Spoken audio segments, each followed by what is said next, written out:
동자승의 장삼을 물어 뜯으며 미친 듯이 길을 막던 백철 늑대, 그 한 입으로 아이의 운명이 뒤집혔다. 새벽 공기는 살을 애는 것이 아니라 뼈를 깎아내는 듯 했다. 천관산의 겨울 끝자락은 여전히 서슬퍼런 칼날을 품고 있었다. 사각, 사각. 마당을 쓰는 빗자루 소리가 정적을 갈랐다. 규칙적이어야 할 소리는 어딘가 모르게 급했다. 빗자루 끝이 바닥에 마른 흙을 거칠게 긁어대는 소리가 섞여들었다. 동자승 무연은 입술을 꽉 깨물고 있었다. 손에 쥔 대나무 빗자루 자루가 땀으로 미끈거렸다. 장갑도 끼지 않은 손은 붉게 얼어 터져 있었지만 무연은 통증을 느낄 겨를이 없었다. 더 빨리. 해가 완전히 뜨기 전에 끝내야 해. 무연의 눈은 빗자루가 지나가는 길목이 아닌 아직 쓸지 못한 저편의 너른 마당을 쫓고 있었다. 마음이 발보다 앞서 나가니 빗자루질은 자꾸만 헛돌았다. 쓸어 모은 낙엽 부스러기와 잔설이 바람에 다시 흩어지자 무연의 미간이 좁혀졌다. 제길. 입 밖으로 나오려던 거친 말을 가까스로 삼켰다. 불가의 귀한 자가 뱉어서는 안 될 말이었다. 무연은 고개를 세차게 저으며 다시 빗자루를 움켜쥐었다. 무연이 이토록 서두르는 데는 이유가 있었다. 어제 저녁 공양 시간 그는 국통을 나르다 미끄러져 국을 모조리 엎어버렸다. 뜨거운 국물이 바닥에 쏟아지며 피어오르던 희뿌연 김 그리고 순간 정적에 휩싸였던 공양간의 풍경이 뇌리에서 떠나지 않았다. 그때 법운 스님은 아무 말 없이 걸레를 가져와 바닥을 닦았다. 호통이라도 쳤으면 마음이 편했을 텐데 스님은 그저 무연의 어깨를 한번 툭 치고는 나갔다. 그 침묵이 무연에게는 천둥보다 더 큰 질책으로 다가왔다. 나는 짐이야. 밤만 축내는 어린애일 뿐이라고. 무연은 자신이 작고 약하다는 사실을 참을 수 없었다. 절에 들어온 지 3년. 또래 아이들이 부모의 품에서 응석을 부릴 나이에 무연은 스스로 살아남는 법을 배워야 했다. 그가 배운 생존 방식은 간단했다. 남들보다 빨리 움직이고 남들보다 덜 자고 남들보다 더 많이 일하는 것. 그것만이 자신의 존재 가치를 증명하는 길이라 믿었다. 어른스러워져야 한다. 그 강박은 무연의 발목에 채워진 보이지 않는 족쇄였다. 하, 하.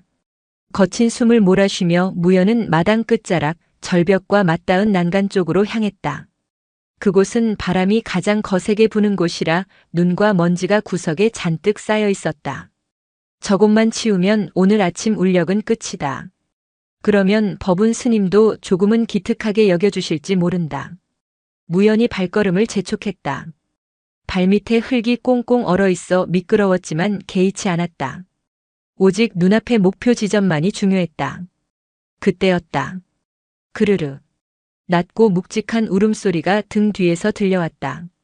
바람 소리가 아니었다. 산짐승의 것이라기엔 지나치게 깊고 바위가 굴러가는 듯한 진동이 섞인 소리였다. 무연은 빗자루를 쥔 채 천천히 고개를 돌렸다. 숨이 턱 막혔다. 요사체 모퉁이의 그늘진 곳에서 무언가가 걸어나오고 있었다. 늑대였다.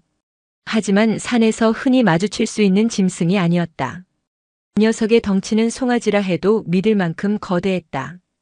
무엇보다 기이한 것은 털빛이었다. 눈보다 더 하얗지만 빛을 받으면 서늘한 은색으로 번뜩이는 털. 그것은 마치 짐승의 털이 아니라 수만 개의 얇은 쇠침을 박아놓은 듯한 질감이었다. 백철.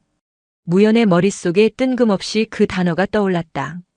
늑대의 눈은 호박색으로 타오르고 있었다. 그 눈동자가 정확히 무연을 꿰뚫어 보았다. 살기는 아니었다. 그렇다고 호의도 아니었다. 그것은 거대한 자연이 인간을 내려다볼 때 느껴지는 압도적인 무심함이었다. 무연은 본능적으로 뒷걸음질 쳤다. 도망쳐야 해. 하지만 다리가 얼어붙은 듯 움직이지 않았다. 늑대는 천천히 그러나 거침없이 무연을 향해 다가왔다. 발소리조차 나지 않았다. 저 거대한 덩치가 눈 위를 걷는데 발자국 소리 하나 들리지 않는다는 사실이 공포를 가중시켰다. 늑대와의 거리가 5걸음, 3걸음, 그리고 1걸음으로 좁혀졌다. 무연은 질끈 눈을 감으며 빗자루를 앞으로 내밀었다. 오지 마. 그 순간 늑대가 도약했다. 무연은 날카로운 이빨이 목덜미를 파고들 것이라 예상했다. 짧은 생이 이렇게 끝나는구나 싶었다. 어제 엎어버린 국그릇이 마지막 기억이라니 너무 억울하다는 생각도 스쳤다. 하지만 고통은 없었다. 대신 묵직한 충격과 함께 몸이 휘청거렸다. 눈을 뜨자 믿을 수 없는 광경이 펼쳐졌다. 늑대가 무연의 회색 장삼 자락을 입에 문 채 뒤쪽으로 강하게 끌어당기고 있었다. 이거나 놓으라고. 무연은 기겁하며 소리쳤다. 장삼이 찢어질 듯 팽팽하게 당겨졌다. 늑대의 힘은 엄청났다. 무연이 버티려 안간힘을 썼지만 발이 질질 끌려갔다. 늑대는 으르렁거리는 소리도 내지 않고 오로지 무연을 뒤로, 즉 마당의 중앙 쪽으로 끌고 가는 데에만 집중했다. 저리 가란 말이야. 무연은 빗자루로 늑대의 머리를 내리치려 했다. 하지만 늑대는 꿈쩍도 하지 않았다. 오히려 더 강한 힘으로 고개를 흔들며 무연을 패대기 치듯 당겼다. 그때 요사체 문이 벌컥 열리며 지산 스님이 뛰쳐나왔다. 무슨 소란이냐? 아니, 저게 뭐야? 지산 스님은 마당 한복판에서 늑대와 줄다리기를 하는 무연을 보고 경악했다. 곧이어 법운 스님도 모습을 드러냈다. 법운 스님의 눈이 늑대를 보자마자 크게 뜨였다. 백철랑? 법운 스님이 나직이 은조렸다. 스님들이 달려오려는 찰나였다. 쿠르릉. 땅 밑 깊은 곳에서부터 짐승의 내장이 뒤틀리는 듯한 기괴한 소리가 올라왔다. 늑대가 무연을 끌어당기던 동작을 멈추고 귀를 쫑긋 세웠다. 무연도 늑대를 밀어내던 손을 멈췄다. 무슨 쿠과과과광. 천지를 뒤흔드는 굉음이 고막을 때렸다. 무연의 눈앞에 있던 풍경이 순식간에 사라졌다. 방금 전까지 무연이 서둘러 청소하려던 마당 끝자락, 절벽 난간이 있던 그곳이었다. 거대한 바위 집안이 통째로 뜯겨나가며 아래로 곤두박질 쳤다. 흙먼지가 폭풍처럼 일었다. 하늘이 무너지는 듯한 소리와 함께 절벽 쪽 집안이 허공으로 사라졌다. 만약 늑대가 무연을 끌어당기지 않았다면 무연은 지금쯤 저 낭떠러지 아래로 바위와 함께 떨어져 산산조각이 났을 것이다. 무연은 주저앉은 채 멍하니 앞을 바라보았다. 흩날리는 흙먼지 사이로 깎아지른 절벽의 단면이 흉물스럽게 드러나 있었다. 자신이 서 있던 자리는 이제 허공이었다. 심장이 미친 듯이 뛰었다. 공포가 뒤늦게 전신을 강타했다. 무연아. 지산 스님이 달려와 무연을 감싸 안았다. 법운 스님은 무너진 절벽 끝을 심각한 표정으로 바라보다가 천천히 시선을 돌렸다. 늑대는 그곳에 있었다. 무연의 장삼을 놓아준 늑대는 마당 한가운데에 앉아 무연을 바라보고 있었다. 그 호박색 눈동자에는 여전히 아무런 감정도 담겨 있지 않았다. 살려준 건가? 무연이 떨리는 목소리로 중얼거렸다. 하지만 늑대의 표정은 구원자의 자애로움과는 거리가 멀었다. 녀석은 마치 무연을 꾸짖는 듯 혹은 한심하다는 듯 빤히 쳐다볼 뿐이었다. 늑대는 코를 한번 킁하고 울리더니 유유히 몸을 돌려 숲 쪽으로 걸어갔다. 법운 스님이 그 뒷모습을 보며 나직하게 말했다. 산의 주인이 내려왔구나. 무연은 늑대가 사라진 숲을 바라보았다. 찢어진 장삼 자락이 바람에 나부꼈다. 손에 쥐고 있던 빗자루는 저 멀리 낭떠러지 근처에 굴러가 있었다. 내가 서두르지 않았다면, 저 늑대가 나타나지 않았다면. 등골이 서늘했다. 빨리 끝내야 한다는 조급함이 자신을 죽음의 문턱까지 밀어넣었다는 사실을 인정하기 싫었지만 눈앞의 현실은 명확했다. 일단 안으로 들라. 많이 놀랐을 게다. 법운 스님이 무연의 등을 떠밀었다. 무연은 비틀거리며 일어났다. 다리에 힘이 들어가지 않았다. 늑대의 이빨 자국이 선명하게 남은 장삼을 움켜쥐며 무연은 생각했다. 녀석은 왜 나를 구했을까? 그리고 왜 그렇게 슬픈 눈으로 나를 보고 있었을까? 그것이 무연과 백철랑의 첫 만남이었다. 사건 이후 서운사에는 묘한 긴장감이 감돌았다. 절벽 붕괴 사고는 단순한 자연재해로 치부하기엔 석연찮은 구석이 많았다. 천관산의 집안은 단단한 화강암이었다. 아무리 겨울이라 해도 그렇게 갑작스럽게 무너져 내릴 일이 없었다. 게다가 붕괴 직전에 나타난 백철랑의 존재는 스님들 사이에서도 큰 화제거리였다. 백철랑이라니. 전설 속의 동물인 줄만 알았습니다. 지산 스님이 차를 따르며 조심스럽게 입을 열었다. 법운 스님은 찻잔을 만지작거리며 창밖을 응시했다. 창호지 문 너머로 희미한 그림자가 어른거렸다. 전설이 아니다. 아주 오래전 이 절이 세워질 때부터 그들은 산의 경계선이라 불렸지. 경계선이라니요? 산과 속세의 경계, 삶과 죽음의 경계, 그리고 법운 스님은 말을 잇지 않고 찻잔을 입으로 가져갔다. 뜨거운 차향이 방 안을 채웠지만 스님의 표정은 여전히 차가웠다. 그리고 움직임과 멈춤의 경계다. 무연은 방구석에 앉아 무릎을 감싸 쥐고 있었다. 스님들의 대화가 귀에 들어오지 않았다. 그의 머릿속은 온통 자신의 실수에 대한 자책으로 가득 차 있었다. 내가 멍청해서 그래. 집안이 약해진 것도 모르고 무작정 달려들었으니까. 죽을 뻔했다는 공포보다 자신의 부족함이 드러났다는 수치심이 더 컸다. 백철랑이 자신을 구해준 것은 고마운 일이었지만 한편으로는 자신이 얼마나 미숙한 존재인지를 증명하는 꼴이 되었다. 그날 이후 무연은 더욱 일에 매달렸다. 새벽 예불이 끝나기도 전에 마당을 쓸었고 공양간의 장작을 누구보다 많이 패놓았다. 무너진 절벽 근처에 접근 금지줄을 치는 일도 도맡아 했다. 실수하지 않아. 이번엔 완벽하게 할 거야. 무연은 마치 무언가에 쫓기는 사람처럼 움직였다. 밥을 먹을 때도 허겁지겁 삼켰고 걸을 때도 거의 뛰다시피 했다. 그 모습을 지켜보던 법운 스님이 혀를 찼지만 무연은 멈추지 않았다. 멈추면 불안감이 엄습했기 때문이다. 가만히 있으면 어제의 공포가 자신의 나약함이 다시 고개를 들 것만 같았다. 사흘 뒤 무연은 물을 깃기 위해 계곡으로 향했다. 물지개가 어깨를 짓눌렀지만 그는 이를 악물고 산길을 올랐다. 겨울 가뭄으로 절 안의 우물이 말라버려 계곡까지 가야 했다. 빨리 갔다 와야 해. 점심 공양 준비 늦으면 안 돼. 무연은 주문을 외우듯 중얼거렸다. 발밑에 돌부리에 걸려 몇 번이나 넘어질 뻔했지만 중심을 잡고 내달렸다. 계곡에 도착했을 때였다. 바위 위에 하얀 그림자가 앉아 있었다. 백철랑이었다. 녀석은 계곡물 흐르는 소리를 듣고 있는 듯 귀를 쫑긋거리며 앉아 있었다. 무연을 보자마자 늑대는 고개를 돌렸다. 너. 무연은 잠시 멈칫했다. 녀석에게 고맙다는 인사를 해야 할까? 아니면 왜 자꾸 내 주변을 맴도느냐고 따져야 할까? 하지만 늑대는 무연에게 관심이 없다는 듯 다시 시선을 물길로 돌렸다. 무연은 입술을 삐죽이며 물통을 계곡물에 담갔다. 첨벙.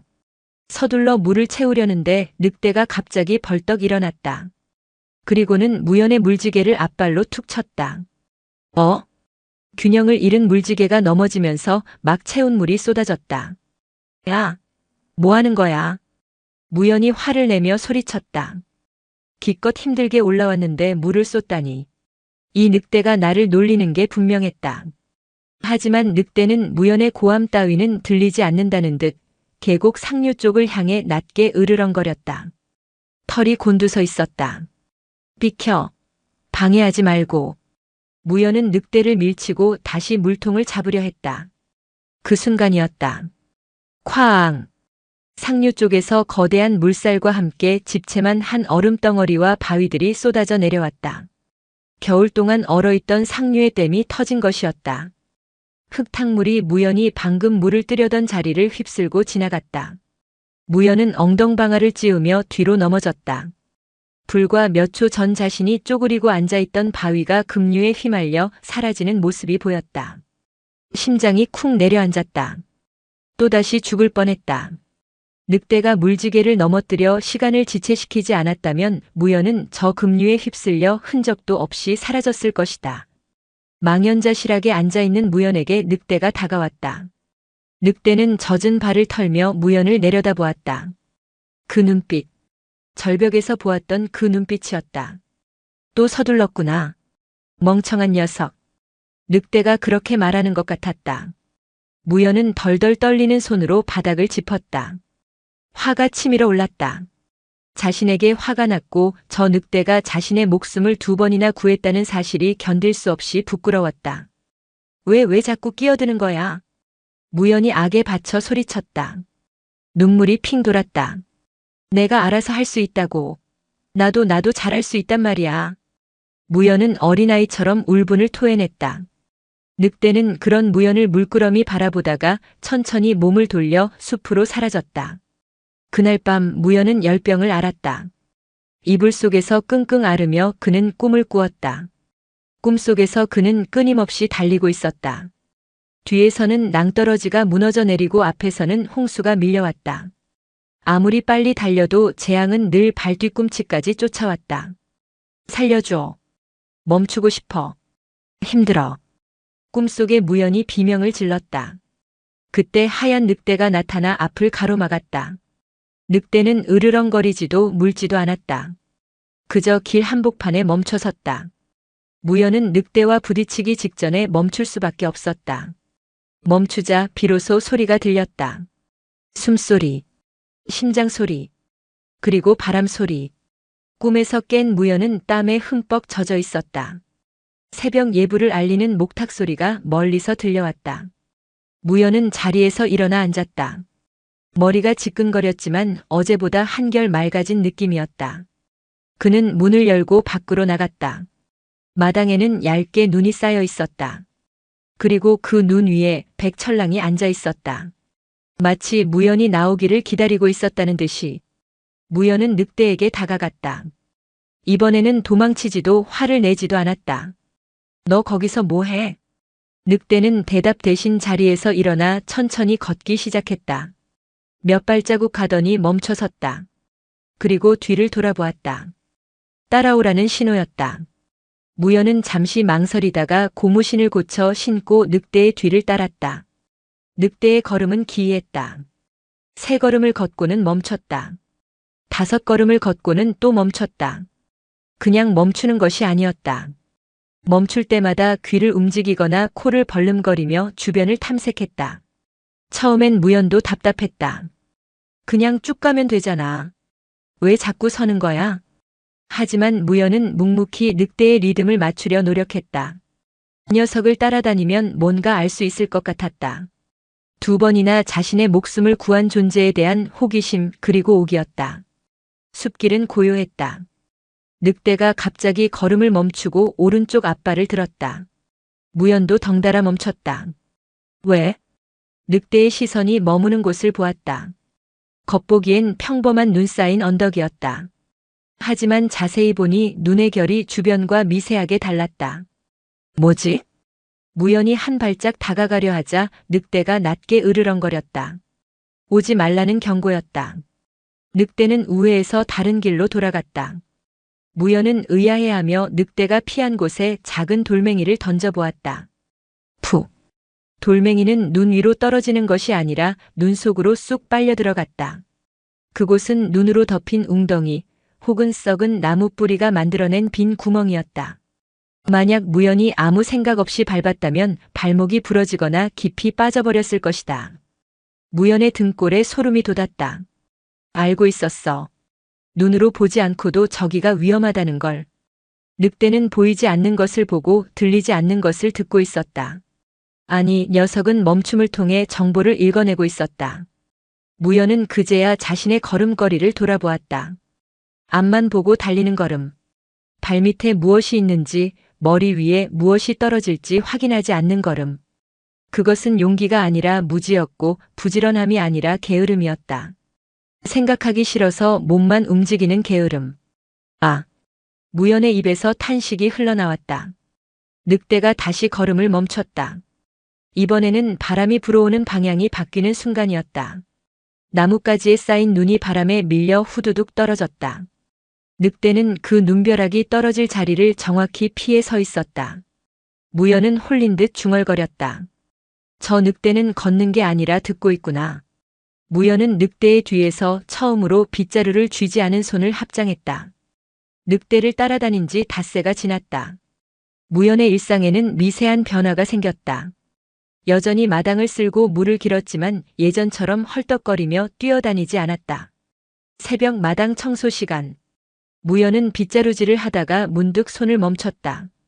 예전 같으면 이 시간에 한 번이라도 더 쓸어야 해라고 생각했을 테지만 지금은 빗자루를 바닥에 세워두고 허리를 폈다. 숨을 깊게 들이마셨다. 차가운 공기가 폐부 깊숙이 들어왔다가 나갔다. 바람이 찼다. 동쪽에서 불어오는군.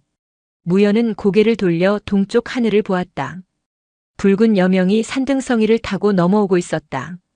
매일 보던 해돋이였지만 오늘따라 유난히 장엄하게 느껴졌다. 그때였다. 툭. 작은 소리가 들렸다. 기와 끝에서 고드름이 떨어지는 소리였다. 무연은 반사적으로 몸을 피했다. 쨍그랑. 어른 팔뚝만한 고드름이 방금 전 무연이 서 있던 자리에 떨어져 산산조각이 났다.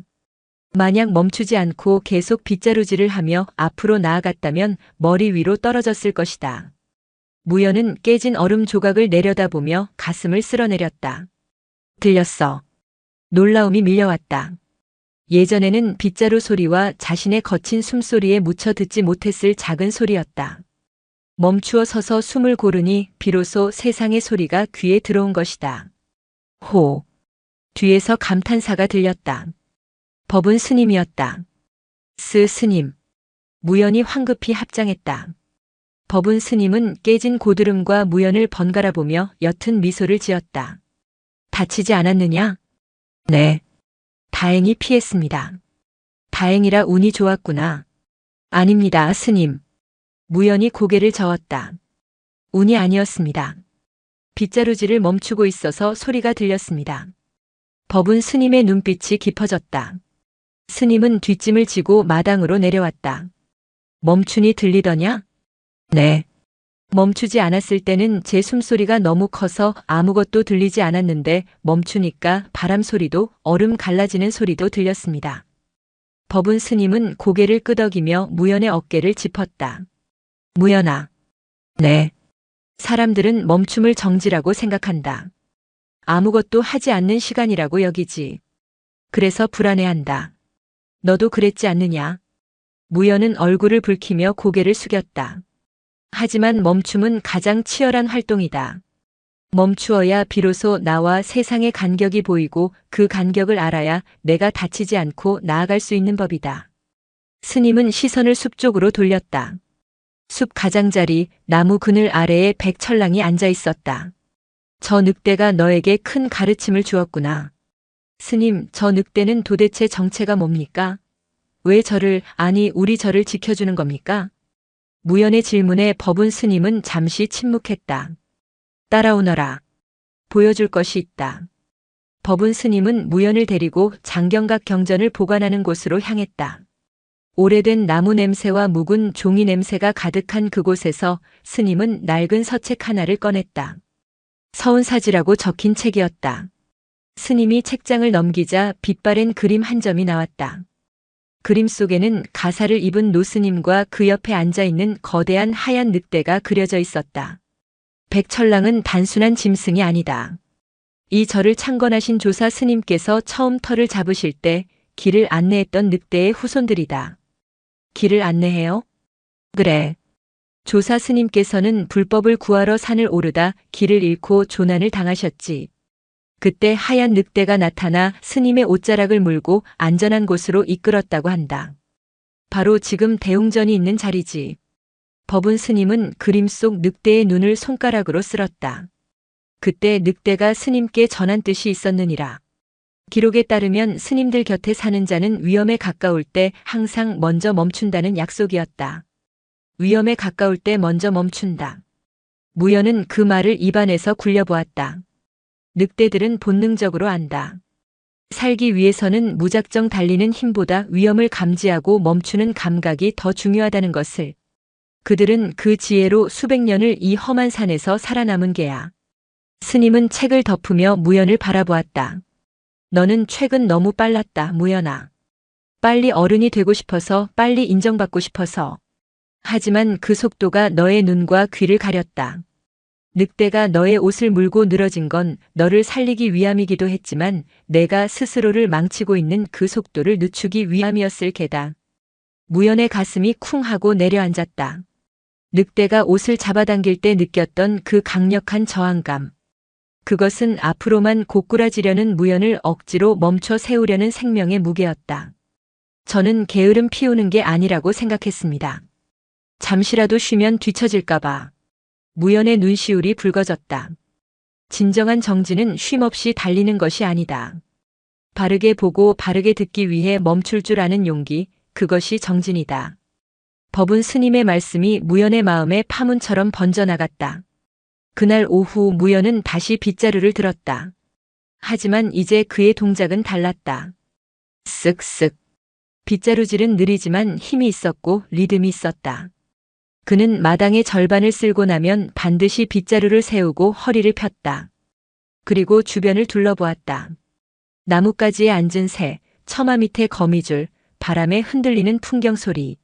세상은 온통 살아있는 소리로 가득 차 있었다. 내가 듣지 않았을 뿐 세상은 항상 말하고 있었구나. 무연히 잠시 멈춰 서 있는 동안 숲 쪽에서 시선이 느껴졌다. 백철랑이었다. 녀석은 나무 뒤에 반쯤 몸을 숨긴 채 무연을 지켜보고 있었다. 무연이 늑대를 향해 미소 지으며 고개를 숙여 보였다. 고마워. 내 덕분에 멈추는 법을 배웠어. 늑대는 대답하듯 꼬리를 한번 흔들고는 소리 없이 숲속으로 사라졌다. 하지만 평화로운 깨달음의 시간도 잠시였다. 며칠 뒤 산 아래 마을에서 낯선 사내들이 저를 찾아왔다. 그들은 등산복 차림이었지만 배낭에는 흉흉한 장비들이 꽂혀 있었다. 스님, 이 산에 하얀 늑대가 산다는 소문을 듣고 왔습니다. 사내의 눈빛이 번들거렸다. 백철랑의 가죽이 그렇게 영물이라면서요? 무연의 심장이 다시금 빠르게 뛰기 시작했다. 이번에는 두려움이 아닌 분노였다. 하지만 무연은 주먹을 쥐었다가 이내 폈다. 멈춰야 한다. 흥분하면 보이지 않는다. 무연은 깊게 숨을 들이마시며 사내들의 등 뒤를, 그리고 그 너머 숲에서 조용히 이쪽을 주시하고 있을 백철랑의 기척을 느꼈다. 새로운 시련이 닥쳐오고 있었다. 하지만 이제 무연은 무작정 달려들지 않을 것이다. 그는 듣고 보고 멈추어 생각한 뒤 움직일 것이다. 백철 늑대가 가르쳐준 생존의 방식대로. 서운사의 고요는 깨졌다. 불청객들의 등산화 발자국이 정갈하게 쓸어놓은 마당의 눈 위를 무참히 지시겨 놓았다. 그들은 총 3명이었다. 우두머리로 보이는 사내는 김포수라 불렸는데 눈빛이 탁하고 턱에는 거뭇한 수염이 덥수룩했다. 나머지 둘은 짐꾼 노릇을 하는 듯 했으나 그들의 배낭 위로 삐죽 튀어나온 것은 등산 스틱이 아닌 쇠창과 올감이었다. 스님 말씀이 너무 빡빡하십니다. 우리가 무슨 도둑질을 하러 온 것도 아니고 산에 짐승이 너무 많아 사람을 해칠까봐 속가내러 온 건데. 김포수가 이쑤시개를 씹으며 비아냥거렸다. 법운 스님은 섬돌 위에 미동도 없이 서 있었다. 그의 등 뒤로 지산 스님과 무연이 잔뜩 굳은 얼굴로 서 있었다. 이 산은 살생이 금지된 도량이요. 산짐승 또한 산의 일부이니 그들의 생사에 관여하는 것은 자연의 순리를 거스르는 일입니다. 돌아가시오. 법운 스님의 목소리는 낮았으나 서슬퍼런 위엄이 서려 있었다. 하지만 김포수는 콧방귀를 뀌었다. 허술리라. 그 하얀 늑대 가죽 한 장이면 이 다 쓰러져가는 절간 기와를 싹 다 갈고도 남을 텐데. 진짜 모르시는 건지 아니면 스님들이 독차지하려고 시치미를 떼시는 건지. 욱하고 뜨거운 것이 무연의 명치 끝에서 치솟았다. 저런 무례한 자들을 봤나? 무연이 한 발짝 나서려는데 법운 스님이 손을 들어 제지했다. 스님은 더 이상 말 섞을 가치가 없다는 듯 돌아섰다. 객이 길을 잘못 들었으면 가르쳐 보내는 것이 도리이나 길을 알면서도 험지로 가려 한다면 막을 방도가 없다. 나가시오. 김포수의 얼굴이 일그러졌다. 그는 바닥에 침을 퇴뱉고는 일행에게 손짓했다. 갑시다. 뭐 절이 여기뿐인가.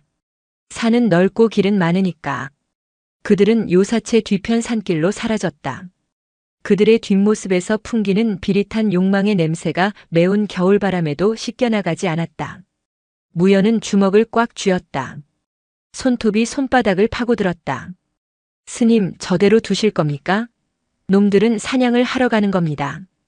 백철랑을. 무연아. 법운 스님이 무연을 불렀다. 너의 마음속에 지금 무엇이 있느냐? 분노입니다. 저들을 쫓아내고 백철랑을 지켜야 한다는 생각뿐입니다. 그래. 하지만 분노는 발을 빠르게 한다.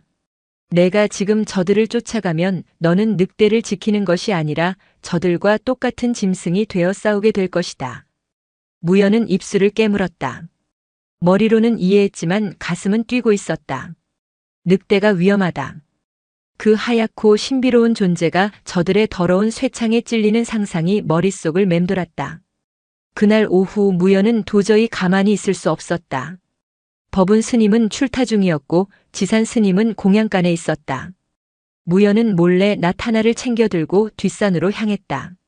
눈 위에는 사냥꾼들의 발자국이 어지럽게 찍혀 있었다. 그들은 일부러 길이 아닌 곳을 헤집고 다닌 듯 했다. 나뭇가지가 꺾이고 덤불이 짓밟혀 있었다. 무연은 발자국을 따라 뛰기 시작했다. 빨리 찾아야 해. 덫이라도 놓았으면 치워야 해. 숨이 턱까지 차올랐다. 심장이 쿵쿵거리며 고막을 때렸다. 그때였다. 발밑에서 둔탁한 파열음이 들렸다. 무연은 소스라치게 놀라 멈췄다. 오른쪽 발이 덤불 속에 가려진 무언가를 밟은 것이다. 설마. 식은땀이 흘렀다. 발을 떼면 터지는 것일까 아니면 발목을 끊어버리는 덫일까. 공포가 순식간에 온몸을 마비시켰다. 무연은 눈을 질끈 감았다. 또 서둘렀어. 분노에 눈이 멀어서 멈추지 않고 달렸어. 법운 스님의 말씀이 귓가에 쟁쟁했다. 멈춤은 게으름이 아니다. 살기 위한 지혜다. 무연은 거친 숨을 몰아쉬며 억지로 호흡을 가다듬었다. 후후. 심장 박동을 늦추려 애썼다. 그러자 주변의 소리가 들리기 시작했다. 바람 소리, 나뭇가지가 흔들리는 소리, 그리고 아주 미세한 금속성 마찰음. 무연은 천천히 고개를 숙여 발밑을 확인했다. 눈 덮인 덤불 사이로 녹슨 쇠붙이가 보였다. 곰덫이었다. 날카로운 톱니가 입을 벌리고 있었다. 다행히 밟은 것은 덫의 중앙 감지판이 아니라 덫을 고정해둔 쇠사슬 뭉치였다. 만약 반 걸음만 더 앞으로 내디뎠다면 발목이 잘려나갔을 것이다. 다리가 후들거렸다. 무연은 조심스럽게 발을 뒤로 뺐다. 그제야 등 뒤에서 시선이 느껴졌다. 고개를 돌리자 바위 위에서 백철랑이 내려다보고 있었다. 늑대는 무연을 한심하다는 듯 쳐다보지도 걱정하는 듯 쳐다보지도 않았다. 그저 그곳에 존재함으로써 무연에게 질문을 던지고 있었다. 보았느냐? 내가 서두름으로 잃을 뻔한 것을. 무연은 낫을 쥔 손에 힘을 주었다. 알았어, 이제 안 달려. 천천히, 아주 천천히 갈 거야. 무연은 늑대에게 그리고 자신에게 약속했다. 그는 낫으로 덫을 내리치려다가 멈췄다. 낫으로 덫을 건드리면 큰 소리가 날 것이고 그러면 사냥꾼들이 이쪽을 눈치챌 것이다. 무연은 주머니에서 굵은 나뭇가지를 꺼냈다. 그리고 덫의 아가리 사이에 조심스럽게 끼워 넣었다. 이렇게 하면 덫이 작동해도 나뭇가지에 걸려 완전히 다치지 않을 것이다. 무연은 일어서서 늑대를 보았다. 늑대는 꼬리를 한번 툭 치더니 숲 안쪽으로 몸을 돌렸다. 따라오라. 이번에는 그 의미가 명확했다. 늑대를 따르는 길은 인내심의 싸움이었다. 백철랑은 결코 직선으로 걷지 않았다. 바람을 안고 걷다가도 갑자기 방향을 틀어 바람을 등지고 걸었다. 때로는 제자리에 멈춰 서서 코를 하늘 높이 쳐들고 킁킁거렸다. 처음에는 그 행동이 이해가 가지 않았다. 냄새를 맡는 건가? 무연도 덩달아 코를 킁킁거려 보았지만 차가운 겨울 냄새 외에는 아무것도 느껴지지 않았다. 하지만 늑대가 멈출 때마다 무연도 멈춰서서 주변을 살피자 서서히 보이지 않던 것들이 눈에 들어오기 시작했다. 늑대가 멈춘 곳 전방 10보 앞. 눈 위에 아주 희미하게 흐트러진 자국이 있었다. 자세히 보지 않으면 바람에 쓸린 흔적 같았지만 그것은 인위적으로 덮은 눈이었다. 올감이었다. 얇은 와이어가 나뭇가지의 탄성을 이용해 설치되어 있었다. 건드리면 공중으로 매달리는 형태였다. 저들은 짐승이 다니는 길목을 정확히 알고 있어. 사냥꾼들은 노련했다. 짐승이 물을 마시러 가는 길, 바람을 피해 이동하는 길목마다 교묘하게 덫을 놓았다. 무연은 분노가 치밀었지만 늑대가 가르쳐준 대로 호흡을 가라앉혔다. 화를 내면 시야가 좁아진다. 좁아지면 덫을 밟는다. 무연은 늑대가 멈춰 선자리에서 기다렸다. 늑대가 안전한 우회로를 찾을 때까지. 그때 늑대가 갑자기 납작하게 엎드렸다. 귀를 머리에 딱 붙이고 몸을 낮췄다. 무연도 본능적으로 나무 뒤로 몸을 숨겼다. 저벅저벅. 멀지 않은 곳에서 인기척이 들렸다. 김포수와 일행이었다. 제길 흔적이 있다가 없어졌어. 귀신 고칼 노릇이네. 형님, 그냥 내려갑시다. 날씨도 심상치 않고 여기 느낌이 안 좋아요. 시끄러워. 그 가죽이 얼마짜린데 그냥 가? 이 근처에 분명히 있어. 놈은 우리 냄새를 맡고 숨은 거야. 그들은 무연히 숨은 나무에서 불과 10여 미터 떨어진 곳을 지나갔다. 김포수의 눈은 살기로 번들거렸다. 그는 허공에 대고 씩씩거리며 담배를 피워 물었다. 담배 연기가 바람을 타고 무연 쪽으로 날아왔다. 냄새. 무연은 깨달았다. 늑대가 왜 바람의 방향에 그토록 민감했는지. 바람은 소리를 실어 나르고 냄새를 실어 나른다. 바람을 등지고 있으면 나의 냄새가 적에게 먼저 닿고 바람을 안고 있으면 적의 냄새가 나에게 먼저 온다. 늑대는 멈춰 서서 바람이 바뀌기를 기다렸던 것이다. 자신의 존재를 감추기 위해. 사냥꾼들이 멀어지자 늑대가 다시 몸을 일으켰다. 무연은 늑대에게 다가가 작게 속삭였다. 너는 저들을 죽일 수도 있었지?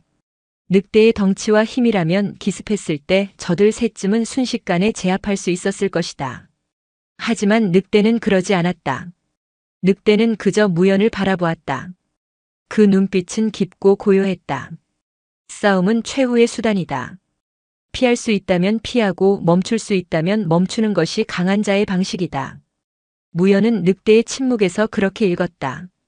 무연은 사냥꾼들이 지나간 자리에 설치된 덫들을 하나하나 찾아냈다. 그리고 돌멩이나 나뭇가지를 이용해 덫을 무력화시켰다. 텅텅.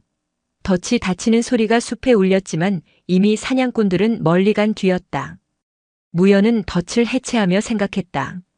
나의 빗자루질도 나의 걸음걸이도 그동안 너무 요란했다. 세상에 나 여기 있다고, 나 열심히 한다고 소리치며 다녔다. 하지만 진짜 실력자는 소리를 내지 않는다. 저 늑대처럼. 해질녘이 되어서야 무연은 절로 돌아왔다.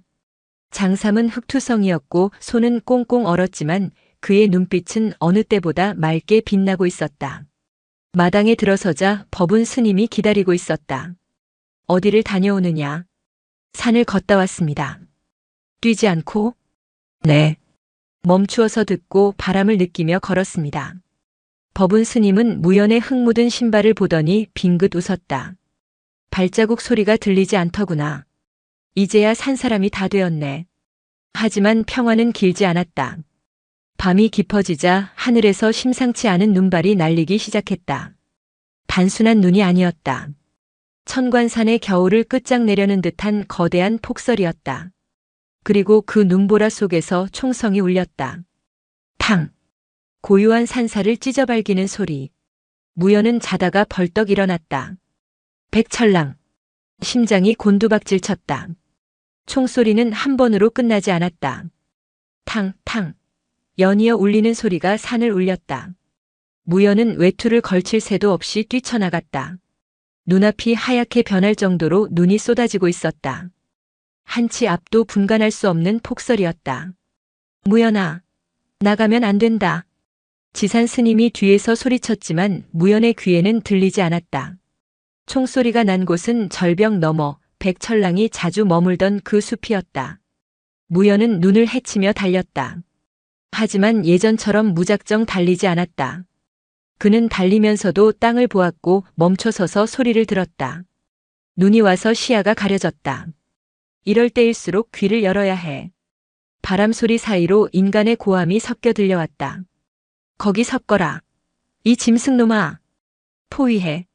저쪽으로 몰아. 사냥꾼들의 목소리에는 다급함과 광기가 섞여 있었다. 그들은 폭설 따위는 안중에도 없었다. 오직 눈앞의 사냥감에 취해 스스로 위험 속으로 뛰어들고 있었다. 무연히 현장에 도착했을 때 상황은 위태로웠다. 깎아지른 절벽 끝. 백철랑이 그곳에 몰려 있었다. 녀석의 하얀 털에는 붉은 선혈이 낭자했다. 어깨 부근을 스친 총상인 듯 했다.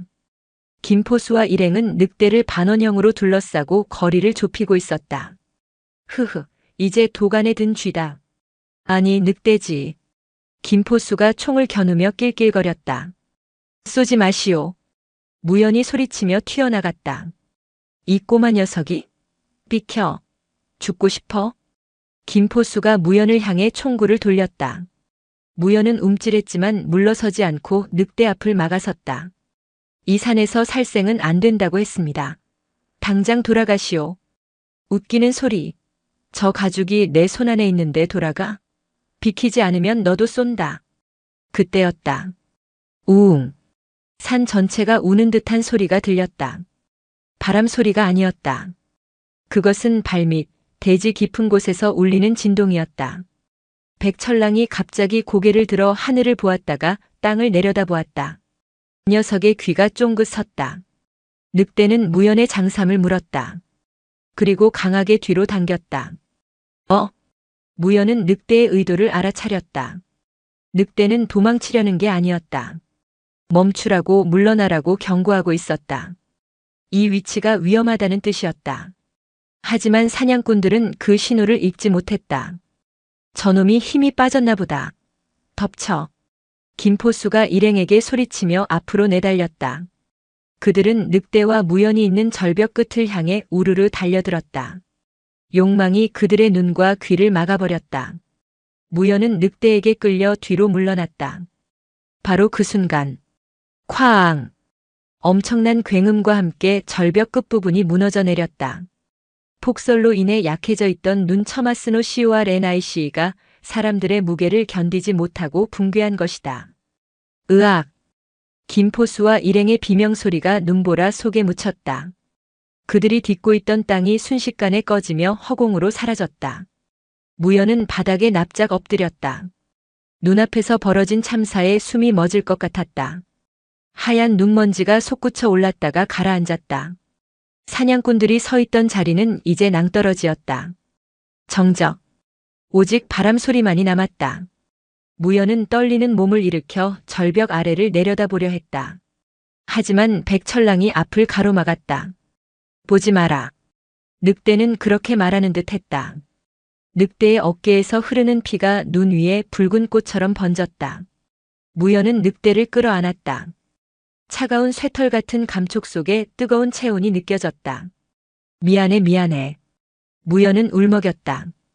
인간들의 탐욕이 이 고귀한 생명을 다치게 했다는 죄책감이 가슴을 찔렀다. 하지만 늑대는 무연을 밀어내지 않았다. 녀석은 가만히 멈춰서서 무연의 등 뒤에서 불어오는 바람을 막아주고 있었다.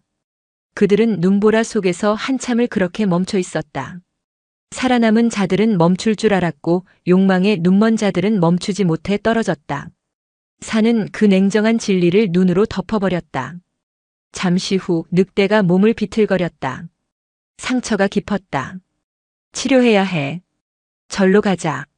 무연이 늑대를 부축하려 했지만 늑대는 고개를 저었다. 그리고는 절이 아닌 산 더 깊은 곳, 인간의 발길이 닿지 않는 골짜기 쪽으로 고개를 돌렸다. 자신이 죽을 자리를 찾아가는 짐승처럼. 안 돼. 가지 마. 무연이 소리쳤지만 늑대는 절뚝거리며 눈보라 속으로 걸어갔다. 하얀 털이 눈발에 섞여 흐릿해졌다. 무연은 쫓아가려다 멈췄다. 늑대가 한 번 뒤를 돌아보았기 때문이다. 오지 마라. 여기는 나의 길이다. 그 눈빛은 단호했다. 무연은 그 자리에서 움직일 수 없었다. 늑대는 무연에게 멈춤을 가르쳤고 지금 무연은 그 가르침을 따라 슬픔을 억누르고 멈춰 서야만 했다. 늑대의 모습이 완전히 사라질 때까지 무연은 합장한 채 눈을 맞고 서 있었다. 그날 밤 천관산의 눈은 세상의 모든 발자국을 지웠다. 폭설이 그친 뒤에 천관산은 거대한 백색의 무덤 같았다. 사냥꾼들이 추락한 절벽 아래는 까마득해서 시신을 수습하는 것조차 불가능했다. 관아에서 나온 포졸들과 산지기들이 며칠간 수색을 벌였지만 그들이 발견한 것은 눈 속에 파묻힌 부러진 총신 하나뿐이었다. 산은 침입자들을 삼켜버렸고 그 흔적조차 눈으로 덮어 지워버렸다. 자연의 냉혹한 처리에 인간의 법도는 끼어들 틈이 없었다. 서운사는 다시 고요를 되찾았지만 그 고요는 예전과는 달랐다. 무연은 마치 넋이 나간 사람처럼 지냈다. 마당을 쓸다가도 멍하니 숲을 바라보았고 밤이면 늑대의 울음소리가 들리는 듯해 잠을 설쳤다. 무연아. 법운 스님이 장경각으로 무연을 불렀다. 스님의 앞에는 며칠 전 보여주었던 서운사지 외에도 먼지 쌓인 나무 상자가 하나 더 놓여 있었다. 마음이 시끄러울 때는 옛사람의 목소리를 듣는 것도 방법이다. 스님은 상자 안에서 비단으로 쌓인 두루마리를 꺼냈다. 종이는 누렇게 변색되어 바스라질 듯 했지만 먹으로 쓴 글씨만은 선명했다. 이것은 이대주지 스님께서 남기신 백철랑 실기다. 실기라면 실제 기록이란 뜻입니까? 그렇다. 전설이 아니라 실제로 이 절과 함께 살았던 늑대들에 대한 관찰 일지지. 무연은 떨리는 손으로 두루마리를 펼쳤다. 백철은 쇠가 아니라 뼈다. 놈들의 뼈는 바위처럼 단단하고 털은 서리를 머금어 빛난다. 그러나 놈들의 가장 큰 무기는 이빨이 아니라 귀다. 기록은 이어졌다. 산의 주인인 호랑이는 포효하여 위세를 떨치지만 백철랑은 침묵하여 산을 읽는다. 놈들은 사냥할 때조차 뛰지 않는다. 멈추어 바람을 읽고 멈추어 땅의 울림을 듣는다. 그리하여 놈들은 미리 아는 자가 된다. 무연의 눈이 한 구절에 멈췄다. 백철랑이 인간의 옷자락을 무는 것은 구걸이 아니다. 그것은 멈추라는 산의 경고다. 늑대가 멈추면 바람이 바뀌고 늑대가 물러나면 땅이 꺼진다. 그들과 함께 사는 자는 그들의 멈춤을 배워야 비로소 산의 일부가 된다. 무연은 고개를 들었다. 스님, 저는 그저 늑대가 저를 구했다고만 생각했습니다.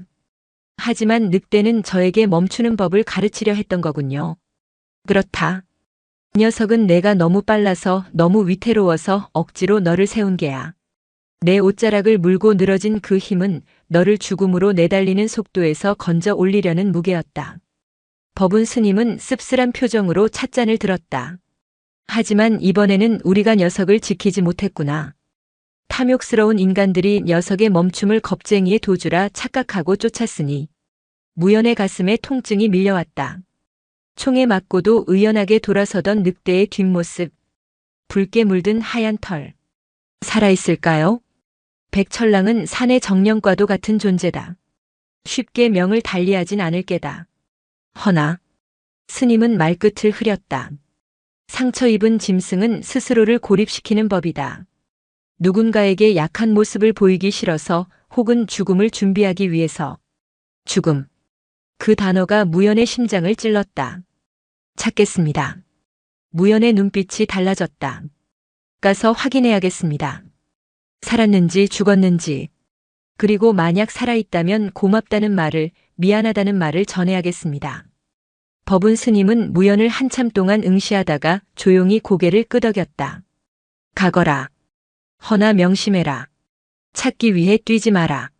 늑대가 가르쳐준 대로 산의 소리를 들으며 가거라.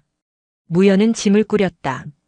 주먹밥 몇 덩이와 물병, 그리고 상처에 바를 약초와 붕대를 챙겼다. 절을 나서는 무연의 걸음은 예전과 확연히 달랐다. 예전 같으면 목적지를 향해 직선으로 내달렸을 것이다. 하지만 지금 무연은 천천히, 아주 천천히 발을 떼었다. 뽀득, 뽀득. 눈 밟는 소리가 규칙적으로 울렸다. 무연은 10걸음을 걷고 한 번 멈췄다. 멈춰서 눈 위에 찍힌 흔적을 살폈다. 토끼 발자국, 이건 멧돼지가 지나간 자국. 바람이 불어오면 무연은 눈을 감고 바람의 냄새를 맡았다. 비릿한 흙냄새, 마른 나무 냄새, 그리고 아주 희미한 피냄새. 사흘 동안 무연은 산을 헤맸다. 조급함이 밀려올 때마다 무연은 늑대가 덧앞에서 멈춰 섰던 모습을 떠올렸다. 서두르면 놓친다. 서두르면 밟는다. 무연은 늑대가 사라졌던 깊은 골짜기로 들어섰다. 그곳은 햇빛조차 잘 들지 않는 음지였다. 칼바람이 협곡 사이를 지나며 귀신 울음소리를 냈다. 그때였다. 무연이 걸음을 딱 멈췄다. 눈앞에 아무것도 없었다. 그저 평범한 설원이었다. 하지만 무연의 감각이 경고를 보내고 있었다. 바람 소리가 다르다. 협곡을 통과하는 바람 소리가 미묘하게 끊어지는 지점이 있었다. 무연은 조심스럽게 다가가 눈을 파헤쳤다. 놀랍게도 그곳은 바닥이 아니라 눈이 덮인 낭떠러지의 가장자리였다. 눈처마가 길게 뻗어 있어 마치 땅처럼 보였던 것이다. 만약 무심코 발을 디뎠다면 천길 낭떠러지로 떨어졌을 것이다. 무연은 가슴을 쓸어내렸다. 고맙습니다. 허공에 대고 작게 속삭였다. 늑대가 가르쳐준 멈춤이 또 한 번 자신을 살렸다. 우회로를 찾아 절벽 아래로 내려갔다. 그곳에는 사람의 발길이 닿지 않은 원시림이 펼쳐져 있었다.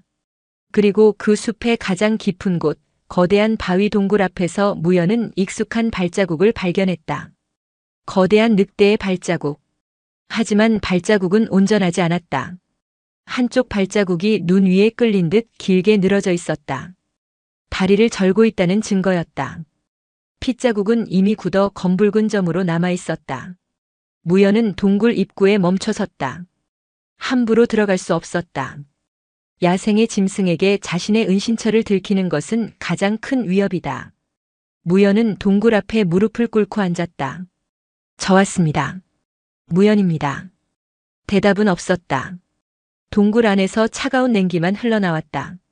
무연은 기다렸다. 해가 지고 달이 뜰 때까지. 추위가 뼛속까지 파고들었지만 꼼짝도 하지 않았다. 기다림도 멈춤이다. 늑대는 사냥감을 기다릴 때 며칠이고 돌처럼 굳어 있었다. 새벽이 올 무렵 동굴 안에서 기척이 들렸다. 그르르. 낮고 쇠 긁는 듯한 소리. 하지만 위협이라기보다는 고통에 찬 신음소리에 가까웠다. 무연은 천천히, 아주 천천히 몸을 일으켜 동굴 안으로 한 발짝 내디뎠다. 해치러 온 게 아니에요. 약을 가져왔어요. 어둠 속에서 두 개의 호박색 불빛이 타올랐다. 백철랑이었다. 녀석은 동굴 안쪽 깊숙한 곳에 웅크리고 있었다. 하얀 털은 엉망으로 엉겨 붙어 있었고 총에 맞은 어깨는 퉁퉁 부어 있었다. 그런데 뭔가 이상했다. 무연이 가까이 다가가도 늑대의 시선은 무연의 얼굴을 향하지 않았다. 늑대의 눈은 무연의 어깨에 넘어 허공을 응시하고 있었다. 무연은 숨을 멈췄다. 설마. 무연은 손을 들어 늑대의 눈앞에서 흔들어 보았다. 반응이 없었다. 늑대는 앞을 보지 못했다.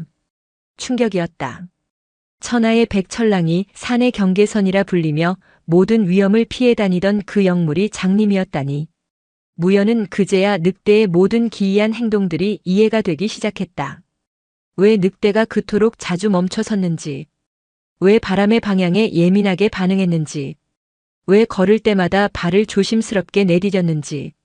녀석은 눈으로 보고 피한 것이 아니었다. 보이지 않기 때문에 살기 위해서 온 신경을 귀와 코 그리고 발바닥의 감각에 집중했던 것이다. 멈춰야만 했구나. 보이는 자들은 믿는 구석이 있어 달린다.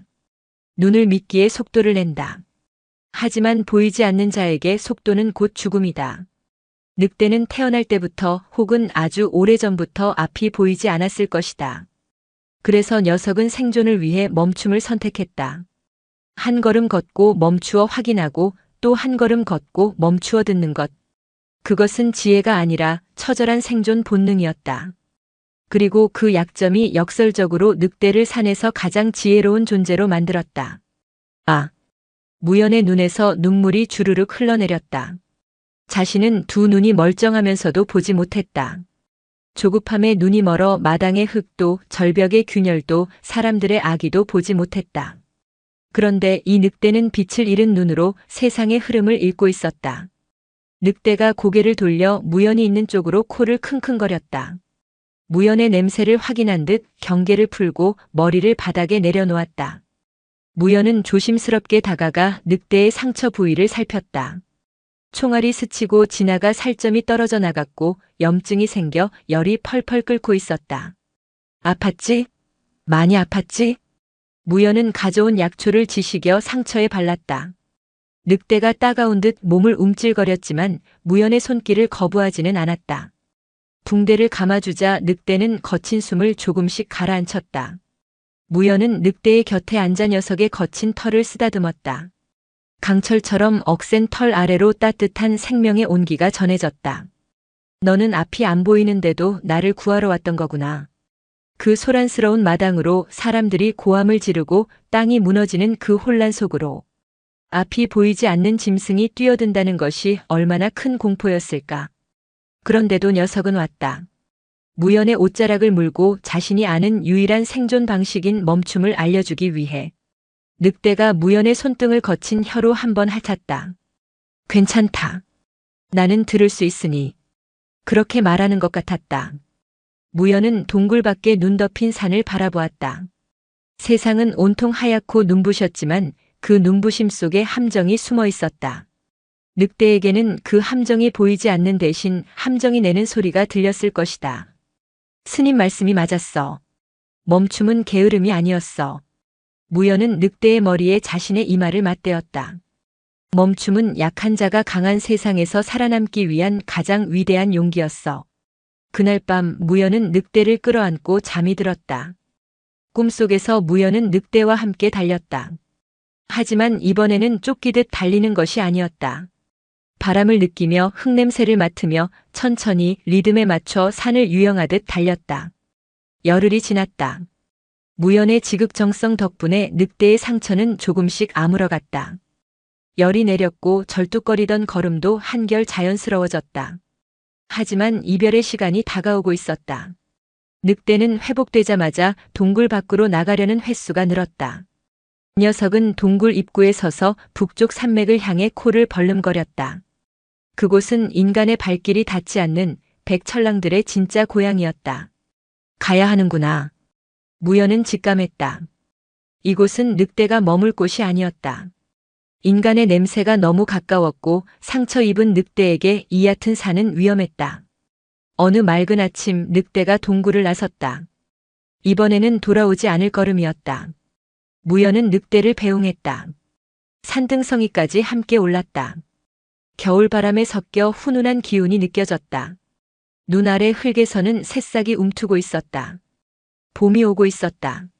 산의 경계선. 인간의 세상과 야생의 세상이 나뉘는 그곳에서 늑대가 멈춰섰다. 녀석은 뒤를 돌아 무연을 보았다. 호박색 눈동자는 여전히 초점이 없었지만 그 어느 때보다 명확하게 무연을 담고 있었다. 늑대는 입을 벌려 하품하듯 크게 한 번 숨을 들이마시더니 긴 울음소리를 토해냈다. 아우. 그 소리는 슬프지 않았다. 산 전체에 자신이 살아있음을 그리고 이제 돌아감을 알리는 장엄한 선언이었다. 무연은 합장하고 허리를 숙였다. 고마워. 백철랑. 내가 가르쳐준 거 평생 잊지 않을게. 늑대는 미련 없이 몸을 돌렸다. 하얀 털이 햇빛을 받아 은색으로 빛났다. 녀석은 몇 걸음 걷다가 멈추고 다시 몇 걸음 걷다가 멈추며 천천히 숲속으로 사라졌다. 그 뒷모습은 그 어떤 맹수보다 강인하고 아름다웠다. 늑대가 완전히 시야에서 사라진 뒤에도 무연은 한참 동안 그 자리에 서 있었다. 멈춰 서서 바람 소리를 들었다. 얼음이 녹아 계곡물이 흐르는 소리. 겨울잠에서 깬 개구리의 울음소리. 나무 껍질이 터지며 새순이 돋는 소리. 세상의 모든 생명이 멈추었던 겨울을 끝내고 다시 움직이기 시작하고 있었다. 절로 돌아온 무연은 다시 빗자루를 들었다. 사각.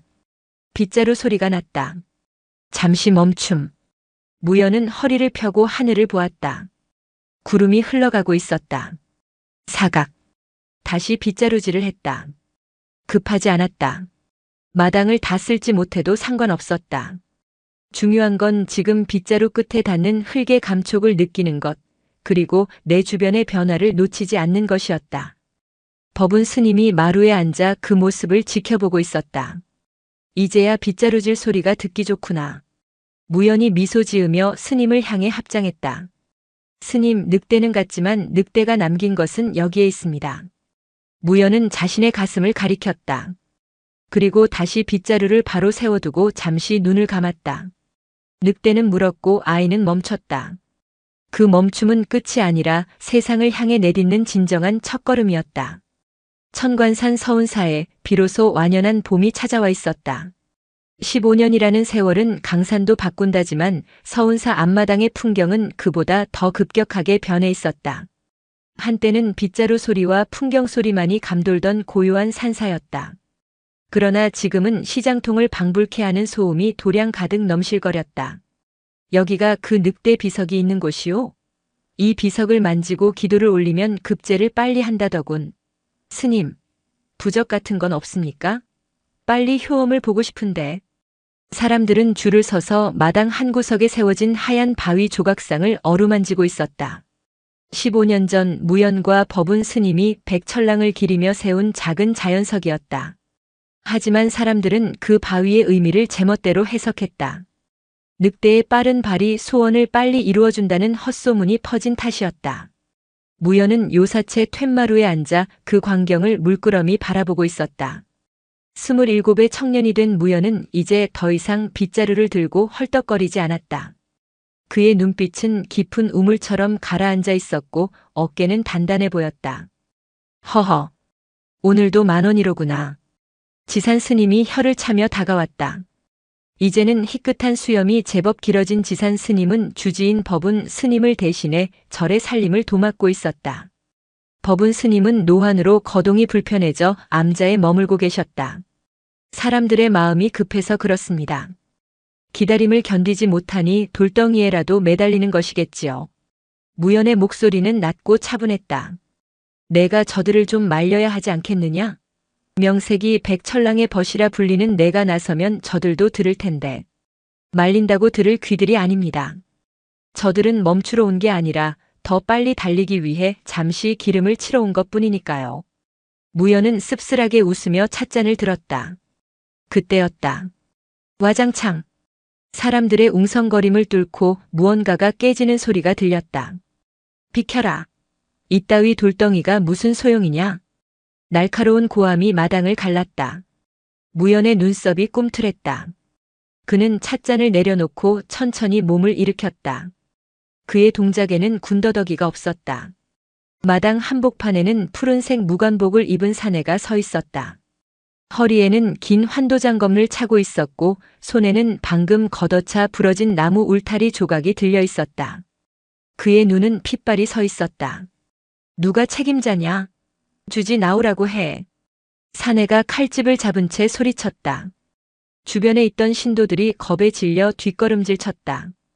무연은 대돌에서 내려와 사내에게 다가갔다. 급하게 뛰어가지 않았다. 한 걸음 한 걸음. 일정한 박자로 걸었다. 소란을 멈추십시오. 부처님 도량입니다. 무연이 사내 앞 5걸음 거리에서 멈춰섰다. 사내 태유는 무연을 위아래로 훑어보았다. 승복은 낡았지만 기품이 있었고 무엇보다 자신을 보는 눈빛이 전혀 흔들림이 없었다. 내 놈이 주지냐? 주지 스님은 편찮으십니다. 제가 대행을 맡고 있는 무연이라 합니다. 무슨 일로 이리 행패를 부리십니까? 행패? 하. 내 동생이 이 절에서 파는 부적을 사고 이 돌덩이에 100일 동안 기도를 올렸다. 과거에 급제하게 해달라고. 그런데 결과가 뭔지 아나? 태유는 품에서 찢어진 종이 뭉치를 꺼내 무연의 얼굴을 향해 던졌다. 낙방이다. 그것도 3번이나. 빨리 합격시켜 준다더니 순 사기꾼들 아니냐. 종이 조각들이 눈처럼 흩날렸다. 무연은 눈 하나 깜짝하지 않고 흩날리는 종이 사이로 태윤을 응시했다. 서운사는 부적을 팔지 않습니다. 저 돌은 소원을 들어주는 도구가 아닙니다. 뭐라고? 그럼 저 사람들이 사는 건 뭔데? 절 아래 상인들이 멋대로 만들어 파는 것입니다. 그리고 저 돌은 빨리 가라고 만든 것이 아니라 위험하니 멈추라는 뜻으로 세운 것입니다. 말장난 집어치워. 태윤이 흥분하며 칼자루를 움켜쥐었다. 내 동생은 낙방의 충격으로 식음을 전폐했다. 이 엉터리 돌덩이, 내가 오늘 박살을 내주마. 태윤이 칼을 뽑아들었다. 시퍼런 날이 햇빛을 받아 번뜩였다. 그는 망설임 없이 백철랑의 비석을 향해 칼을 내리쳤다. 슈. 검이 바람을 가르는 소리가 났다. 사람들의 비명이 터져 나왔다. 깡. 하지만 검은 비석에 닿지 못했다. 태윤의 검이 허공에서 멈췄다. 정확히는 무연이 들고 있던 대나무 빗자루 자루가 검의 궤적을 막아낸 것이다. 비키지 못해? 태윤이 힘을 주어 검을 눌렀지만 무연의 빗자루는 바위처럼 꿈쩍도 하지 않았다. 칼이 너무 빠릅니다. 무연이 조용히 말했다. 베어야 할 것과 베지 말아야 할 것을 구분하기도 전에 칼이 먼저 나가는군요. 이 중놈이. 태윤은 검을 회수하고 다시 무연을 향해 찌르기를 시도했다. 쾌검이었다. 눈으로 쫓기 힘들 만큼 빠른 속도였다. 하지만 무연은 움직이지 않았다. 아니, 움직이지 않는 것처럼 보였다. 검이 닿기 직전 무연은 반걸음 옆으로 비껴섰다. 찌르기가 허공을 갈랐다. 태윤이 당황하여 검을 횡으로 휘둘렀다. 이번에는 무연이 상체를 살짝 뒤로 젖혔다. 검끝이 무연의 옷자락을 스치고 지나갔다. 태윤은 10여 합을 몰아쳤지만 단 한 번도 무연의 몸에 생채기를 내지 못했다. 무연은 도망치지 않았다. 그저 그 자리에 멈춰 있으면서 칼이 지나가는 길만 살짝 비켜줄 뿐이었다. 헉. 숨이 찬 것은 칼을 휘두른 태윤 쪽이었다. 어떻게 내 칼을 다 피하는 거지? 무연은 빗자루를 바로 세우고 숨을 골랐다. 피한 것이 아닙니다. 당신의 칼에는 멈춤이 없기에 다음 동작이 어디로 갈지 훤히 보일 뿐입니다. 뭐라? 숨을 멈추고 보십시오. 당신의 칼끝이 흔들리는 소리가 들리지 않습니까? 태윤은 모욕감에 얼굴이 불그락푸르락해졌다. 그때 산 아래에서 요란한 북소리가 들려왔다. 관아의 포졸들이 급하게 산을 올라오고 있었다. 김태윤, 거기 있었느냐? 포교가 달려오며 소리쳤다. 지금 마을에 난리가 났다. 내가 찾던 그놈이 나타났다. 태윤의 표정이 순식간에 굳어졌다.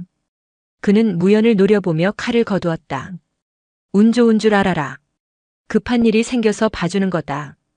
태윤은 포졸들과 함께 바람처럼 산을 내려갔다.